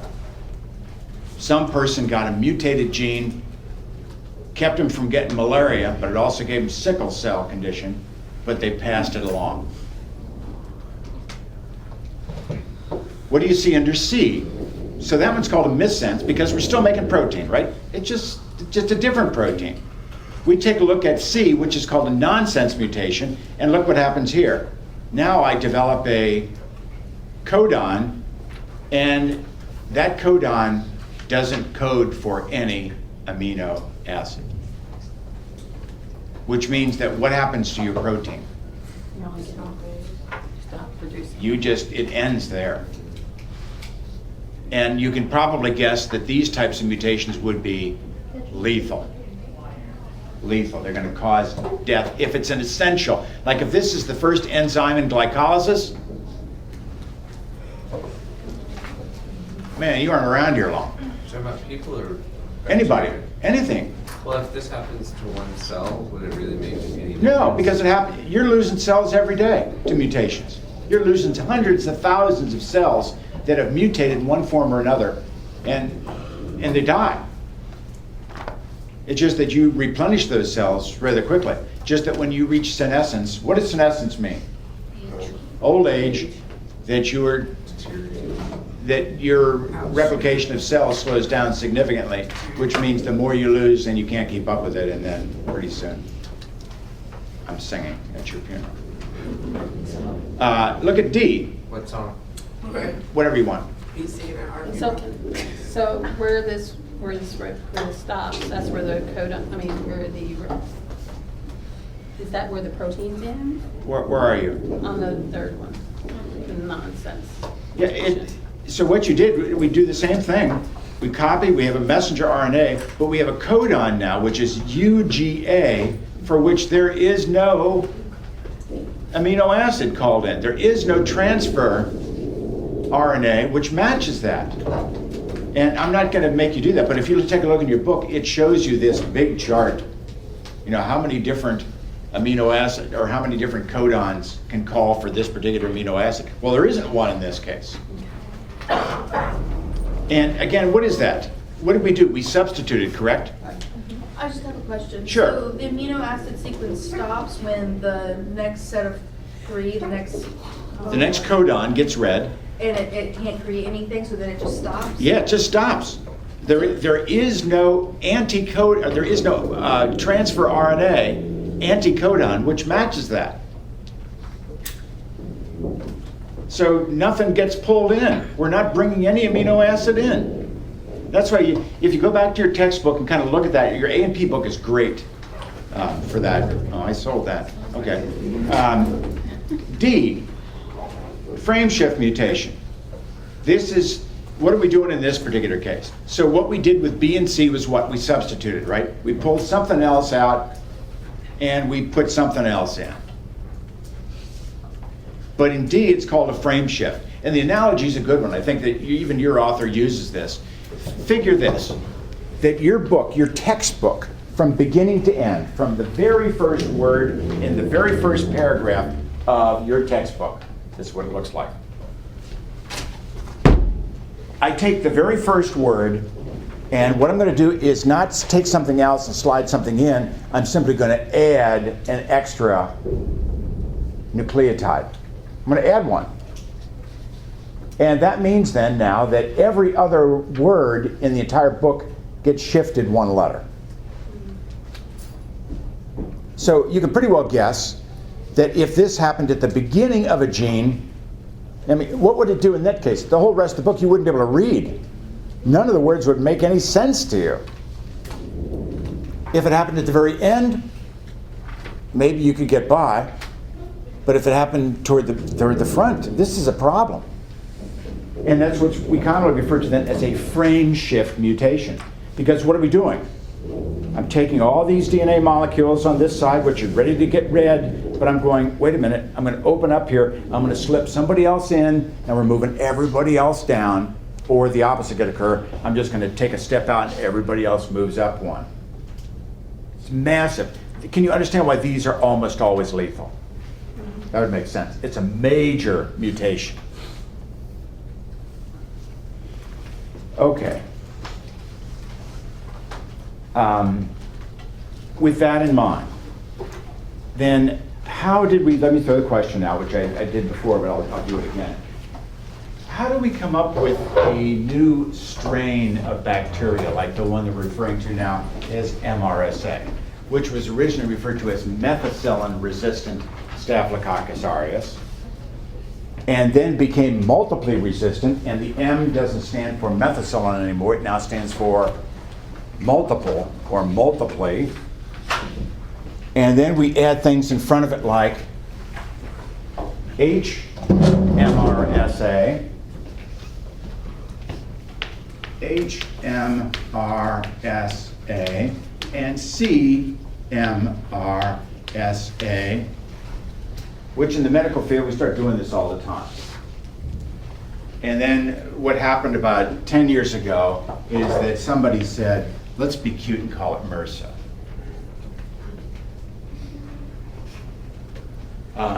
But what do these mean?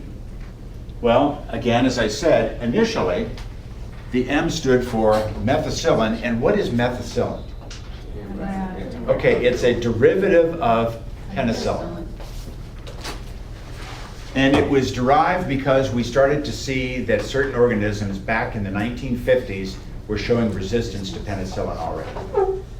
It had only been on the market for about 3 to 5 years, and we were seeing significant resistance to penicillin. So they go to the lab, what do? Monkey around with a molecule, they change it to methicillin, and in the process, think that that's going to fool these bugs. Within a year, MRSA shows up. So by the early 1950s, we have significant number of cases of MRSA. HMRSA was what showed up initially. They didn't call it that then, we do now. H simply means hospital acquired.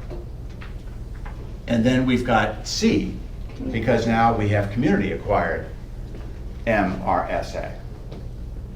So the question is, well, from whence did this come? So this video is about 20 years old, and I'm not going to show you the whole thing. I just want to show you the first part of this, because it talks about the process in terms of what happened and where. It's kind of a neat little historical perspective. So if you want to get up and get something real quick, drink of water, quick tank, or you just want to run? What's your pleasure? Just come and go if you got to go, okay? If you need to have fluid adjustment, just go do that. Bless you. Is this something that we should take notes of? No, I want you just to watch it. Just watch.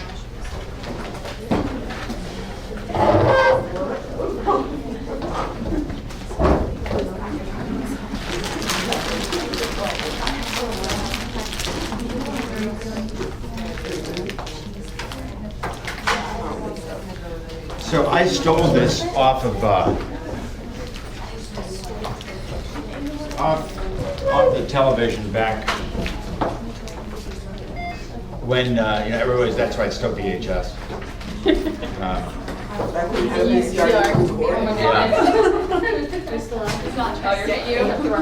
Yes. Remember I told you I knocked you for 5 minutes? Yeah. So go when you gotta go. No, I mean, it's at the lab. Yes, you'll have to come in tomorrow for lab, because Yes. I need you. Don't miss lab anymore for the rest of the, or you'll be up a creek and you'll see why.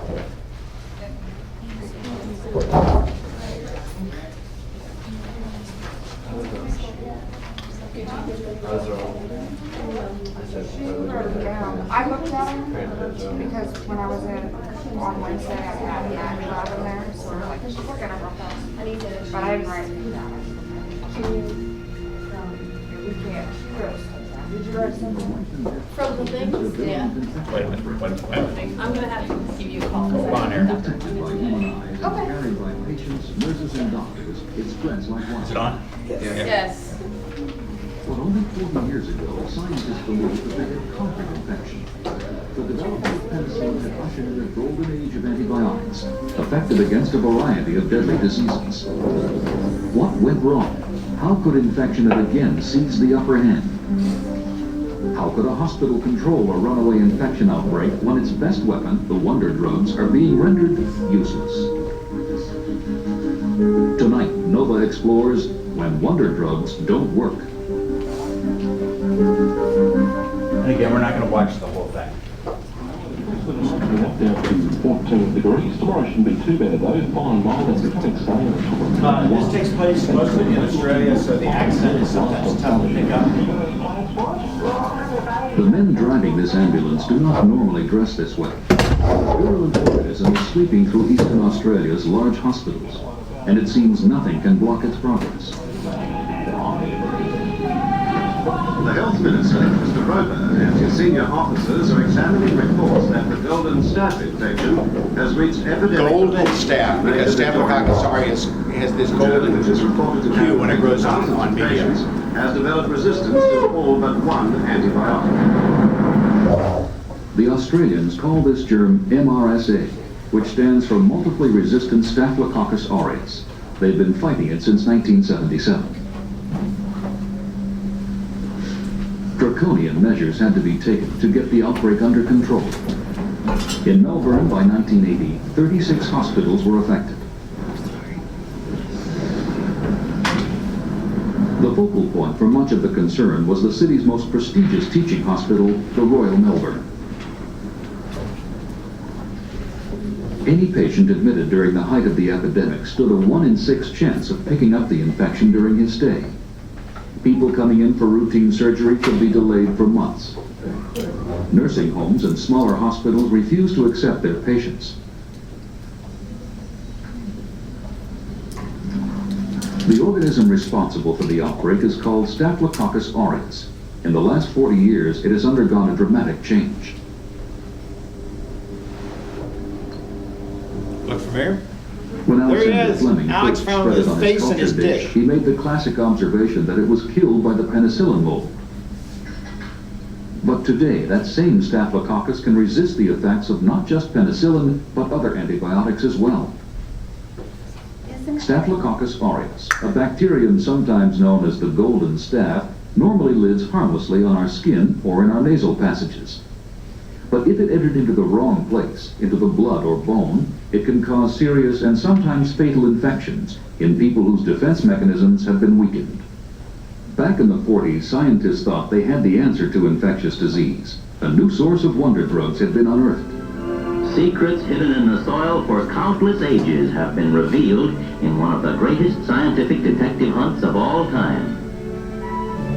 Scientists had discovered that naturally occurring germ-killing chemicals could be harvested from organisms that lived in the soil. What new discoveries still lie locked in the soil? What possible cures for diseases as yet untouched? From the tedious developmental years of penicillin has emerged a specialized industry accomplishing feats impossible a decade ago. Pressing steadily forward, scientists and physicians of vision and experience may soon make the next great contribution to the age of antibiotics.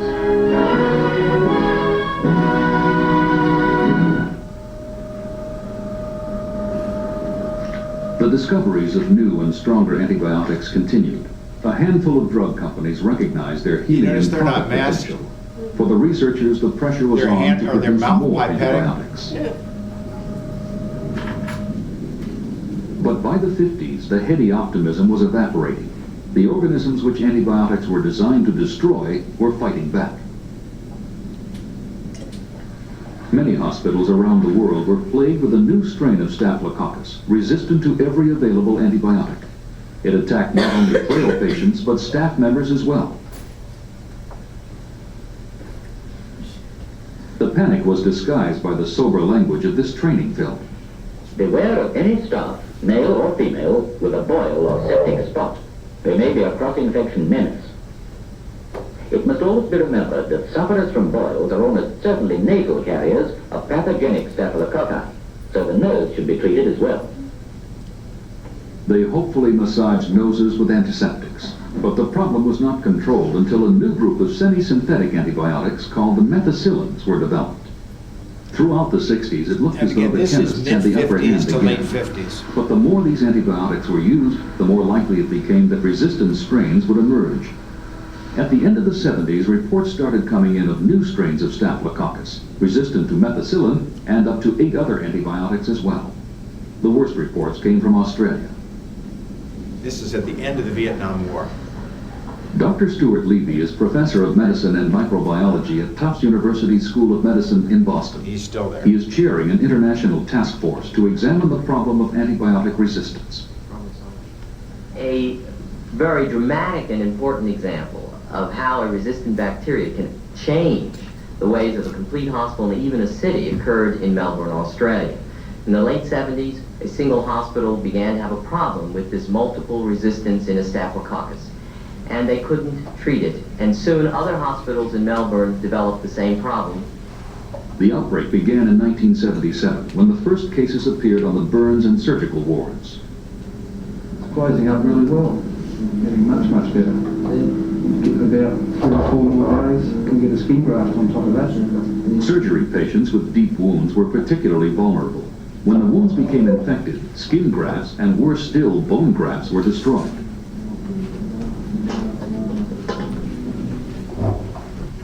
It is thought that a patient with an infected foot may have spread more than just a few friendly words So around this the is ward. the index case. Once released in the environment, the bacteria from his foot spread insidiously, lingering everywhere and exposing patients to the risk of infection.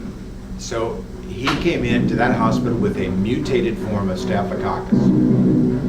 From the bedclothes, the tiny germ-laden skin flakes of a carrier could be wafted into the air to land on a neighbor's bed.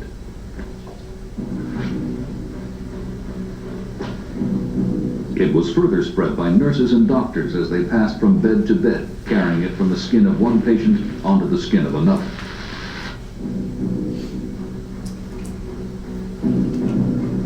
Noses became potential reservoirs. Every sneeze and sniffle could release a cloud of the resistant germ. The organism's ability to colonize people and places so readily was particularly dangerous in areas like intensive care. Here, critically ill people whose natural defenses are down are often put on intravenous fluids and tubes, providing a direct route for the organism to enter their bloodstream and cause infection. Outside, the public This and is the press knew fascinating. little. Watch But by this. the middle of 1981, the hospital's infection control team had pieced together an alarming picture of how this multiply resistant organism From spread through the that hospital. one individual. After the first cases appeared in burns and surgical wards, it spread to the intensive care unit. Patients from here carried it to the rest of the hospital as they were transferred to other wards. Gradually, the infection spread from bed to bed, from ward to ward, from floor to floor. Surgical, medical, renal, and cardiothoracic wards were all affected. But the doctors who only saw their own patients were unaware of the wider picture. The full scale of the problem was only apparent to the microbiology team, headed by Dr. Ken Harvey. The problem seemed to us to be immense. No one seemed to be particularly interested. The clinicians felt that the organism wasn't causing any harm to patients, whereas we at the centre, seeing all the cases of infection, had a different view. And we were just incredibly frustrated as an infection control team at that point in time. Nothing seemed to be happening. My brief today is to inform you about the nature of this superbug, the problems that it's caused, our attempts at control, and the current state of the battle. Ken Harvey felt that the best way of getting the message across to the skeptical physicians was to give an impassioned lecture. Before 1977, the organism was only isolated occasionally from Melbourne.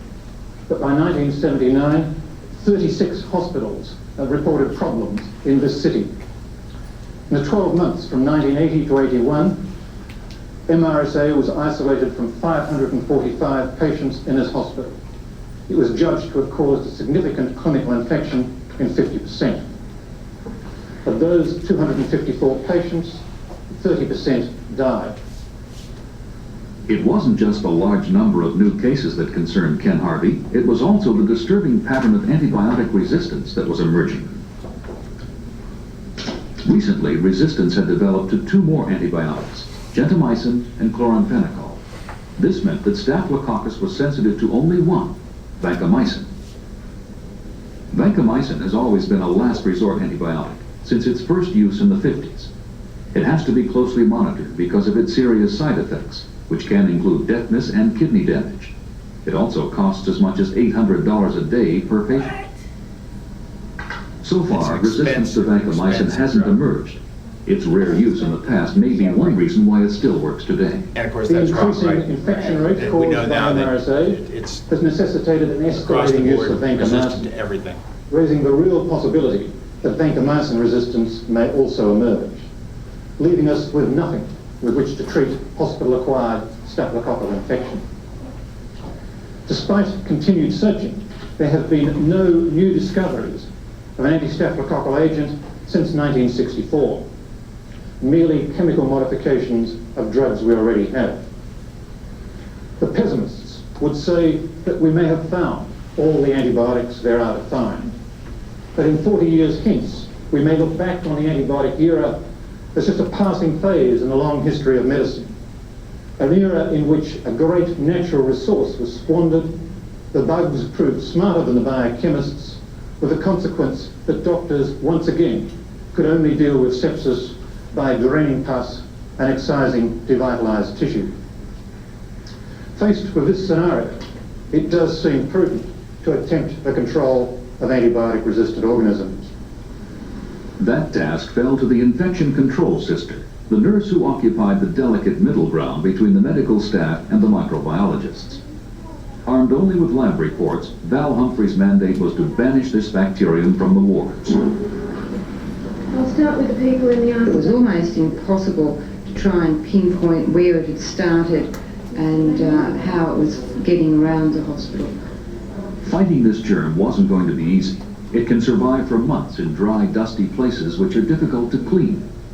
We did embark on a search and destroy effort to We could find locate staph, areas methicillin-resistant where staph aureus in every corner of this room. Dust bunnies, it's here. And we found it in many, many places, and particularly on things like the beds and the bedside lockers and the chairs that patients sat up in during the day. This is one of the rooms she surveyed. She found MRSA on the blind, on the windowsill, on the lamp, on the chair, and all over the floor. And this was after the room had been cleaned. The germ wasn't confined to the wards. The hospital laundry had to handle an influx of infected linen. To their horror, they discovered that the infected linen had somehow contaminated the clean linen store. This was potentially disastrous, because the laundry supplied not only the Royal Melbourne, but 75 other hospitals in the area. Which is exactly the situation we've got in Greater It Cincinnati. began to look as though the laundry could be a major reservoir of Staphylococcus. With an emergency fund of around $2 million, laundry manager Noel Brown set out to stop the spread. This is the area which we hold our clean linen prior to dispatch, and this is the area that we concentrated most heavily in. We pulled our shelving apart, we pulled the bottom shelves off, cleaned underneath, we replaced the flooring, we disinfected all the walls, we repainted them. The windows you see up there, we welded them closed so none of the people who work here could possibly open them. And it's been something like 4 years now since we've found any MRSA in this area. Meanwhile, back on the wards, Val Humphrey was trying to identify which of the staff members were carrying it. thing we'd like to do is to do your nose swab if you want to do it It's yourself. simply looking that's for okay. people who are colonized. Do you want to do it? I mean, It took a lot of charm and diplomacy to carry out this policing operation. it was very difficult to approach staff. You'll be and doing that say, today. Can we take cultures of your hands as part of an epidemiological investigation? But Val Humphrey got her way and invariably found that staff members were carrying the organism on their hands. Surprisingly, she found that the oldest and simplest aseptic precaution, washing hands, was being neglected. The doctors, she found, were the worst offenders. Medical staff don't wash their hands before and after And that's touching changed patients. largely in the past 30 years. One particular surgeon once said to me, "Well, you tell me how to wash my hands and I'll do it." And I said, if you have to be told how to wash your hands, then you shouldn't be here as far as I'm concerned. The concept, I think, with most medical staff is that they only wash their hands when the patient's dirty. And that is that they can see something like feces or pus and they've touched it. So they're really thinking of themselves, and I don't want that on my hands, but not thinking of the concept of what I've got on my hands, I'm taking to the next patient. But one central issue caused Val Humphrey's relationship with the medical staff to deteriorate. I agree. Have you heard of golden staph? No. It's a type of an organism that spreads infection, and I'm just going to do a routine screen just to test to see if you have it. The question was whether a patient who carried the organism but was not infected by it represented a risk to others in the ward. Val Humphrey believed in checking as many patients as possible. When she found carriers, she had them removed from the ward to a separate isolation unit, and this is when the trouble started. I had a lot of problems from clinicians. There was a lot of antagonism, there was a lot of yelling, and there were a lot of them and one of me, and I was copying the brunt of it. What concerned the doctors most was that a patient making a steady recovery might be removed from their ward, and some of them doubted whether the reasons for doing so were valid. Does it feel better since the operation? There's a difference between the presence of an organism or a germ, perhaps on someone's skin And he's or in partially the air, right, but and listen to his- anybody getting harmed from it. It's his not necessary reasoning. to go around on a tiger hunt searching for little germs in every armpit and on everybody's skin or up their nostrils. I think that's what worried clinicians most, that there was an overboard reaction, that here were germs, something drastic had to be done, such as isolating a patient away from the general run of their care, and that this might be harmful to them. Isolation is designed to protect the rest of the hospital from germs, but to doctors, the elaborate precautions detract from patient care. Val Humphrey remembers a particular incident when she isolated a patient with staphylococcal pneumonia.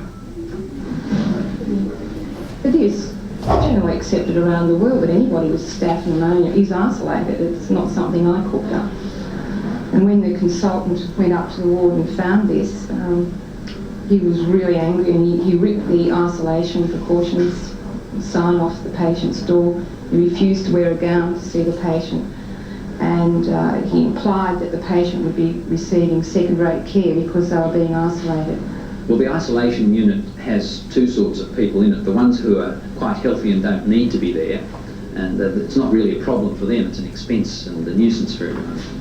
The frail patients who go there, who are actually suffering from an infection, they do get less attention. Of necessity, people can visit them less easily and look after them less effectively, and they are the ones who suffer, and there have been patients who've died as a result of being there, who may not have died if they were in an ordinary ward situation. The nurses bitterly contest that the quality of care is any different in the isolation unit. On the contrary, they maintain that it is superior, since the staff-to-patient ratio is higher than on a normal ward.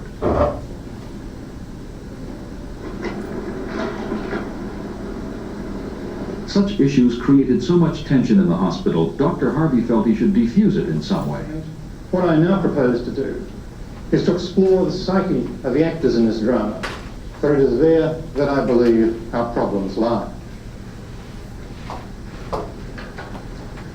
First, I would like to introduce to you the infection control team, and first of all, professors of microbiology. These are often august gentlemen, heavy with wisdom, capable of ex-cathedra pronouncements on any topic.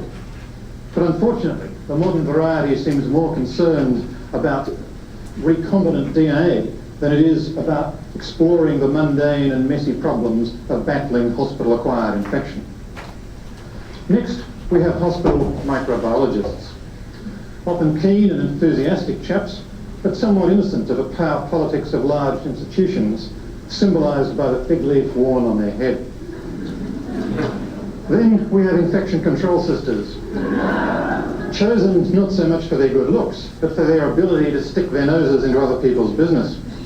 Nevertheless, representing the sole frontline troops of infection control team, and often the only members of a team capable of any coherent action at all.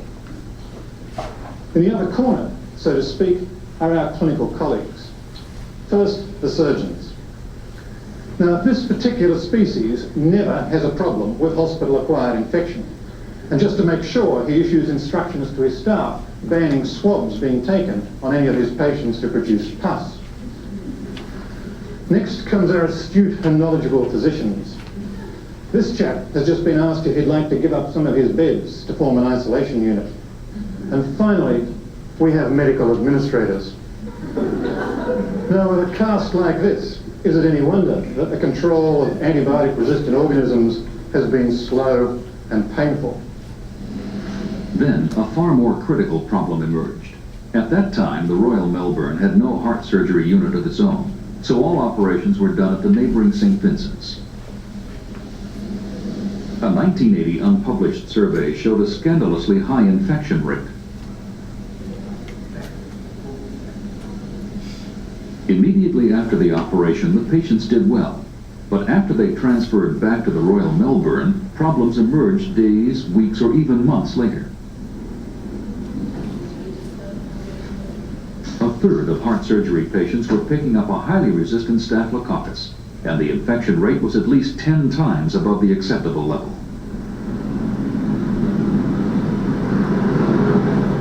Mr. Carr, things are going a lot better, certainly better than last week. Mr. Carr was one of their patients who fought a 3-year battle against this resistant germ after a series of heart operations. Okay, look forward to talking to you again about the cricket. Okay. His wife has watched the debilitating effect it had on him. I never heard of it until 3 years ago, until after the heart operation. And when he was transferred from St Vincent's back here to the Royal Melbourne, they discovered it.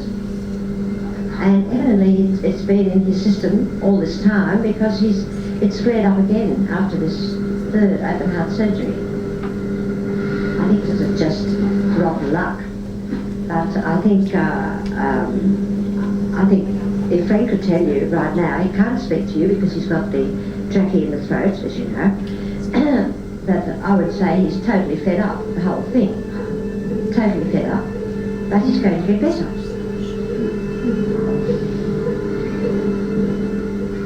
Unfortunately, Mr. Carr died 2 weeks later.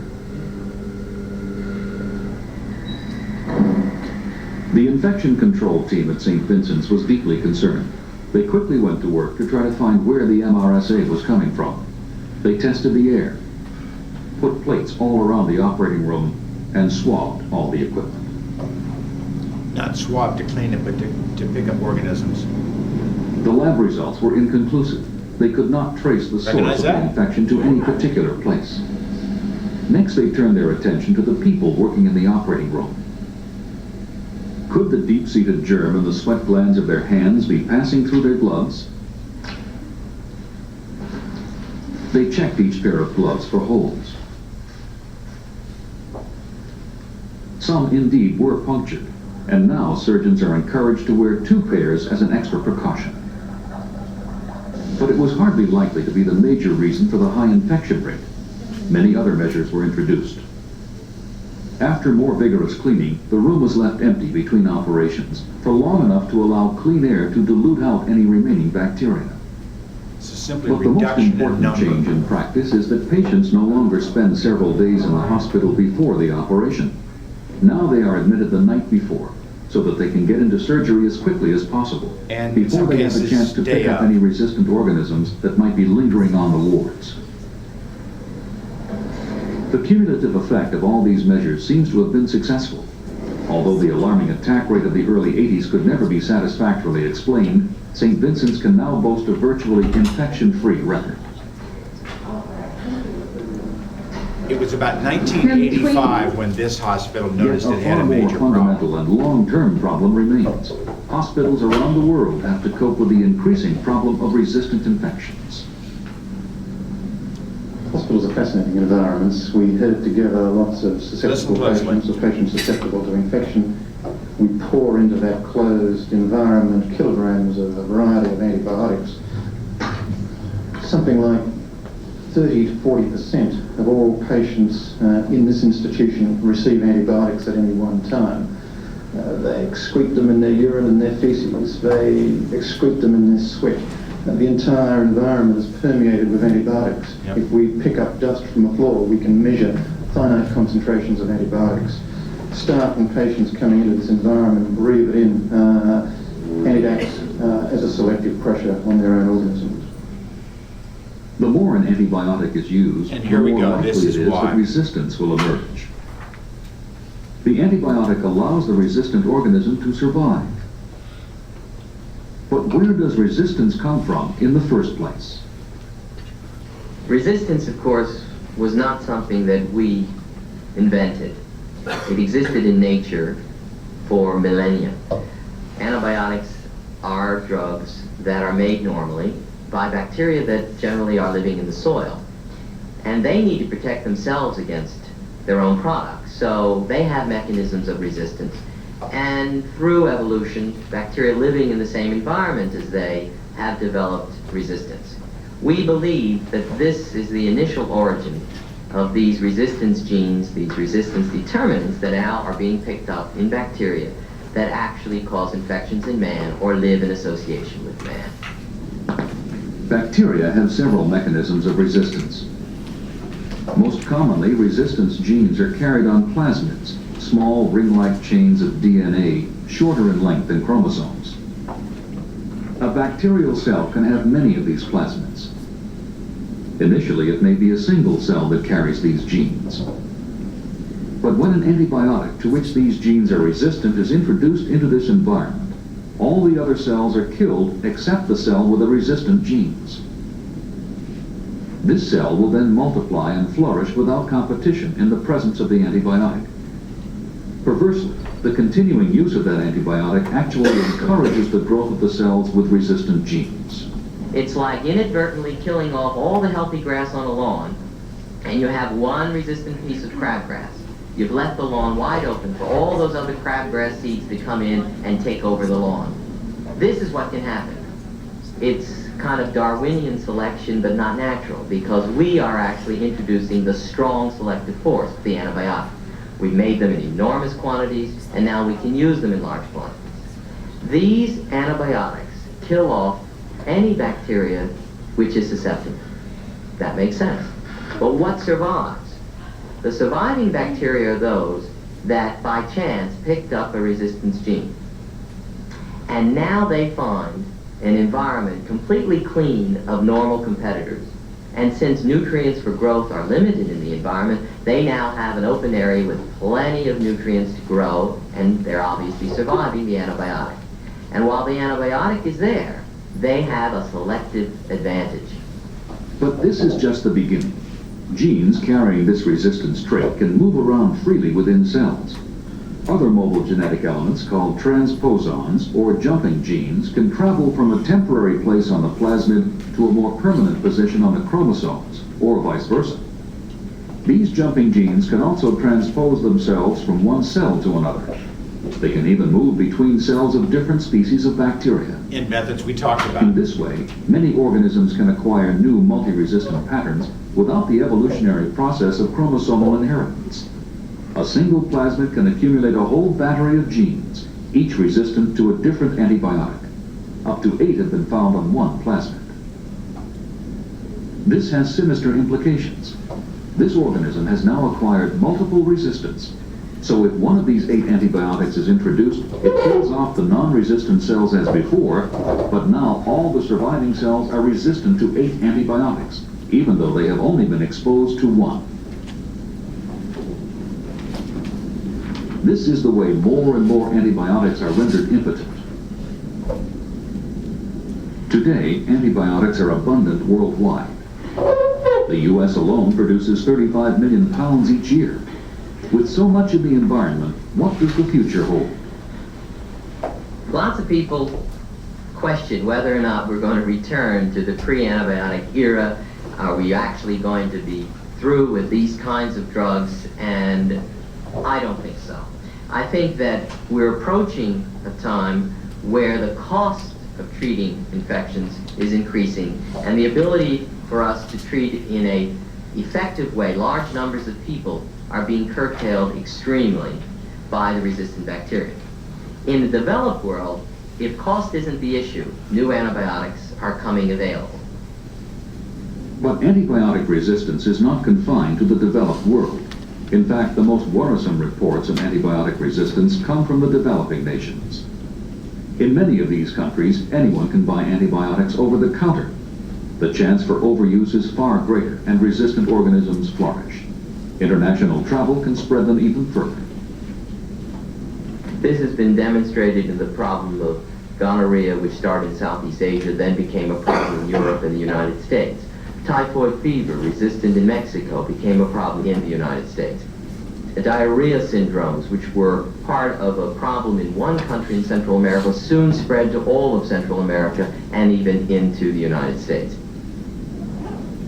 So an organism really knows no national boundaries. It doesn't need a passport to go from one country to the other, and in fact it travels very easily. This kind of intercontinental, transcontinental spread is now becoming more obvious as we're learning more about resistance genes and being able to track them.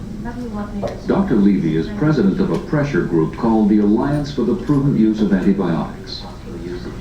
I think we want to keep it concise. Bonnie, how much room do you think we'll have for the Bangladesh article? Because we need to like Czechoslovakia. There's very little room left at the bottom of that.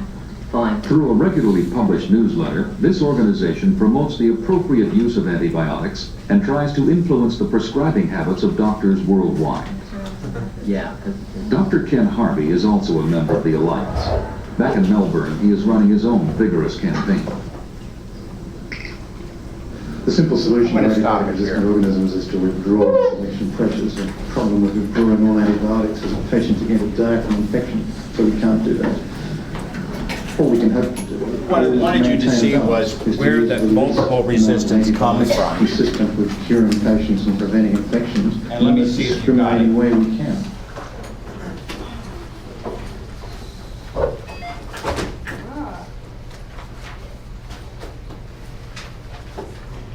From what you saw, can you tell me how we come up with MRSA, multiply resistant Staphylococcus aureus?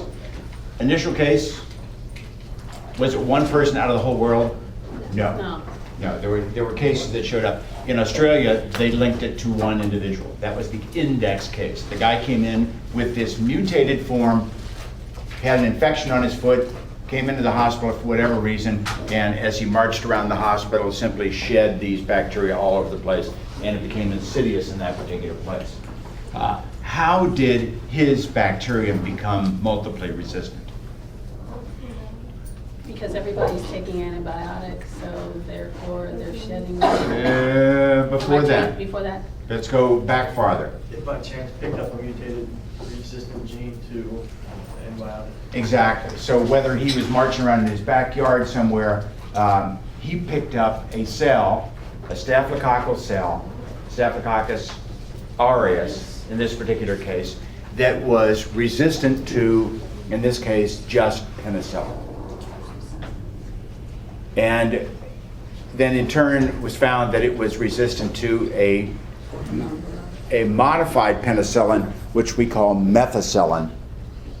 And then what happens from there? Then it continued to mutate. It just mutated more and more and more. And the mutation, which happens all the time, but the mutation was selected for. Because what did we keep doing in the hospital? Killing off all the Staphylococcus aureus that was susceptible. So what did that leave for this mutated form now? It had plenty of food, plenty of nutrients, everything it needed, because all the other guys who were, competition is gone. Everything was its own. It had free roam. And so it reproduced, became the dominant form in the hospital, and spread, as you saw, through the hospital. It's a pretty incredible film from a historical point of view in that particular scenario. The exact same thing happened at Good Sam in the mid-1980s. Exact same scenario occurred. And we treated it much the same way. And what we didn't get into as part of this was that cleaning mechanisms, washing hands, all of a sudden became a priority. And how you washed your hands became a priority. And the kinds of soaps that we used became a priority around here. And they've laxed up on a lot of those. One of those is you couldn't wear scrubs out of the hospital and back into the hospital. And now I see people do it all the time. And education. And what was the other thing? If you're coming in for a procedure, when do you show up? Either night before or day of, at best, because we don't want you colonized before we create a portal of entry. So where do we stand? Now we know that Staphylococcus aureus, the multiply resistant form, is also resistant to vancomycin. So what have we gone back to in many cases? We still keep modifying penicillin, and I'll talk more about that. I won't get into that today, but we still kind of fiddle with that. But the amount of research right now going into new modified penicillins is next to nil, because there's no money to be made in it. You know, you can, we talked about this before, the pharmaceutical companies are going to make much more money on Cialis and Viagra than they are on antibiotics. So why should they save people's lives as opposed to saving their erection? And that's what it boils down to. It's where is the money to be made? You know, we don't give a flying fricadoo whether people die in your hospital. I want this little pill sold, and I'm going to show it on every ESPN station, 50,000 times a day to make sure that that I, as the corporate director here, go home with a $26 million a year salary. Yep. So the vancomycin resistant staph, isn't it called intermittent? It goes by a variety of names, but basically it's what? VRE. Oh, VRE is a different one. Visa. Yeah. VISA. And sometimes what they'll do is, instead of multiply resistant, they'll call it VRSA. But usually they just use the term MRSA because it means multiple right off the bat. We know that it's probably going to be resistant to vancomycin. VRE refers to vancomycin-resistant enterococci, which is a strain that used to be in the streptococcus thing, and we'll talk more about that in the last lectures of this course. I saw a patient with it's called VISA, vancomycin intermittent. Yeah, yeah. Is that got to do with where the... I tell you, they start to use all these different words, and it gets so confusing. And usually when they talk about the intermittent strains, it means that sometimes they get good results using it, and sometimes they don't. So at this particular, trying to maintain this particular titer, we had great results 2 weeks ago. Infection went way down, we thought everything was fine, and then took them off and had the problem back again, used the same concentration, didn't work this time. We're working with, sometimes works, sometimes doesn't. Yeah. You're going to be exposed to a lot of this stuff in nursing, an awful lot of this. And the part that I would hope that you learn from that is what? Who's the major source? It's you. It's you guys and the hospital itself. If you're going to work here, you know you're going to be a carrier. Okay, I've preached enough. Yes, Paul? I hear that ties and stethoscopes are some of the worst things. Ties, interestingly enough, about within the past 10 years, they've told physicians to quit wearing ties, because what happens is the tie falls over when you lean across the patient and becomes grossly contaminated. But the surface of the stethoscope also, if it's not cleaned on a regular basis, becomes grossly contaminated. Grossly. And these. Okay, today there's free lunch. Again, is an hour assessment thing. I think that's in the auditorium. We still should be done by 1. So if you want something free to eat and, mosey down there, I think that's supposed to start at, anybody know? Probably 11:30. It's either 11:30 or noon, the auditorium. But it's 15 minutes to an hour. It won't take long, but it's free food. If you didn't bring lunch, there you go. We're paying for it anyway, so.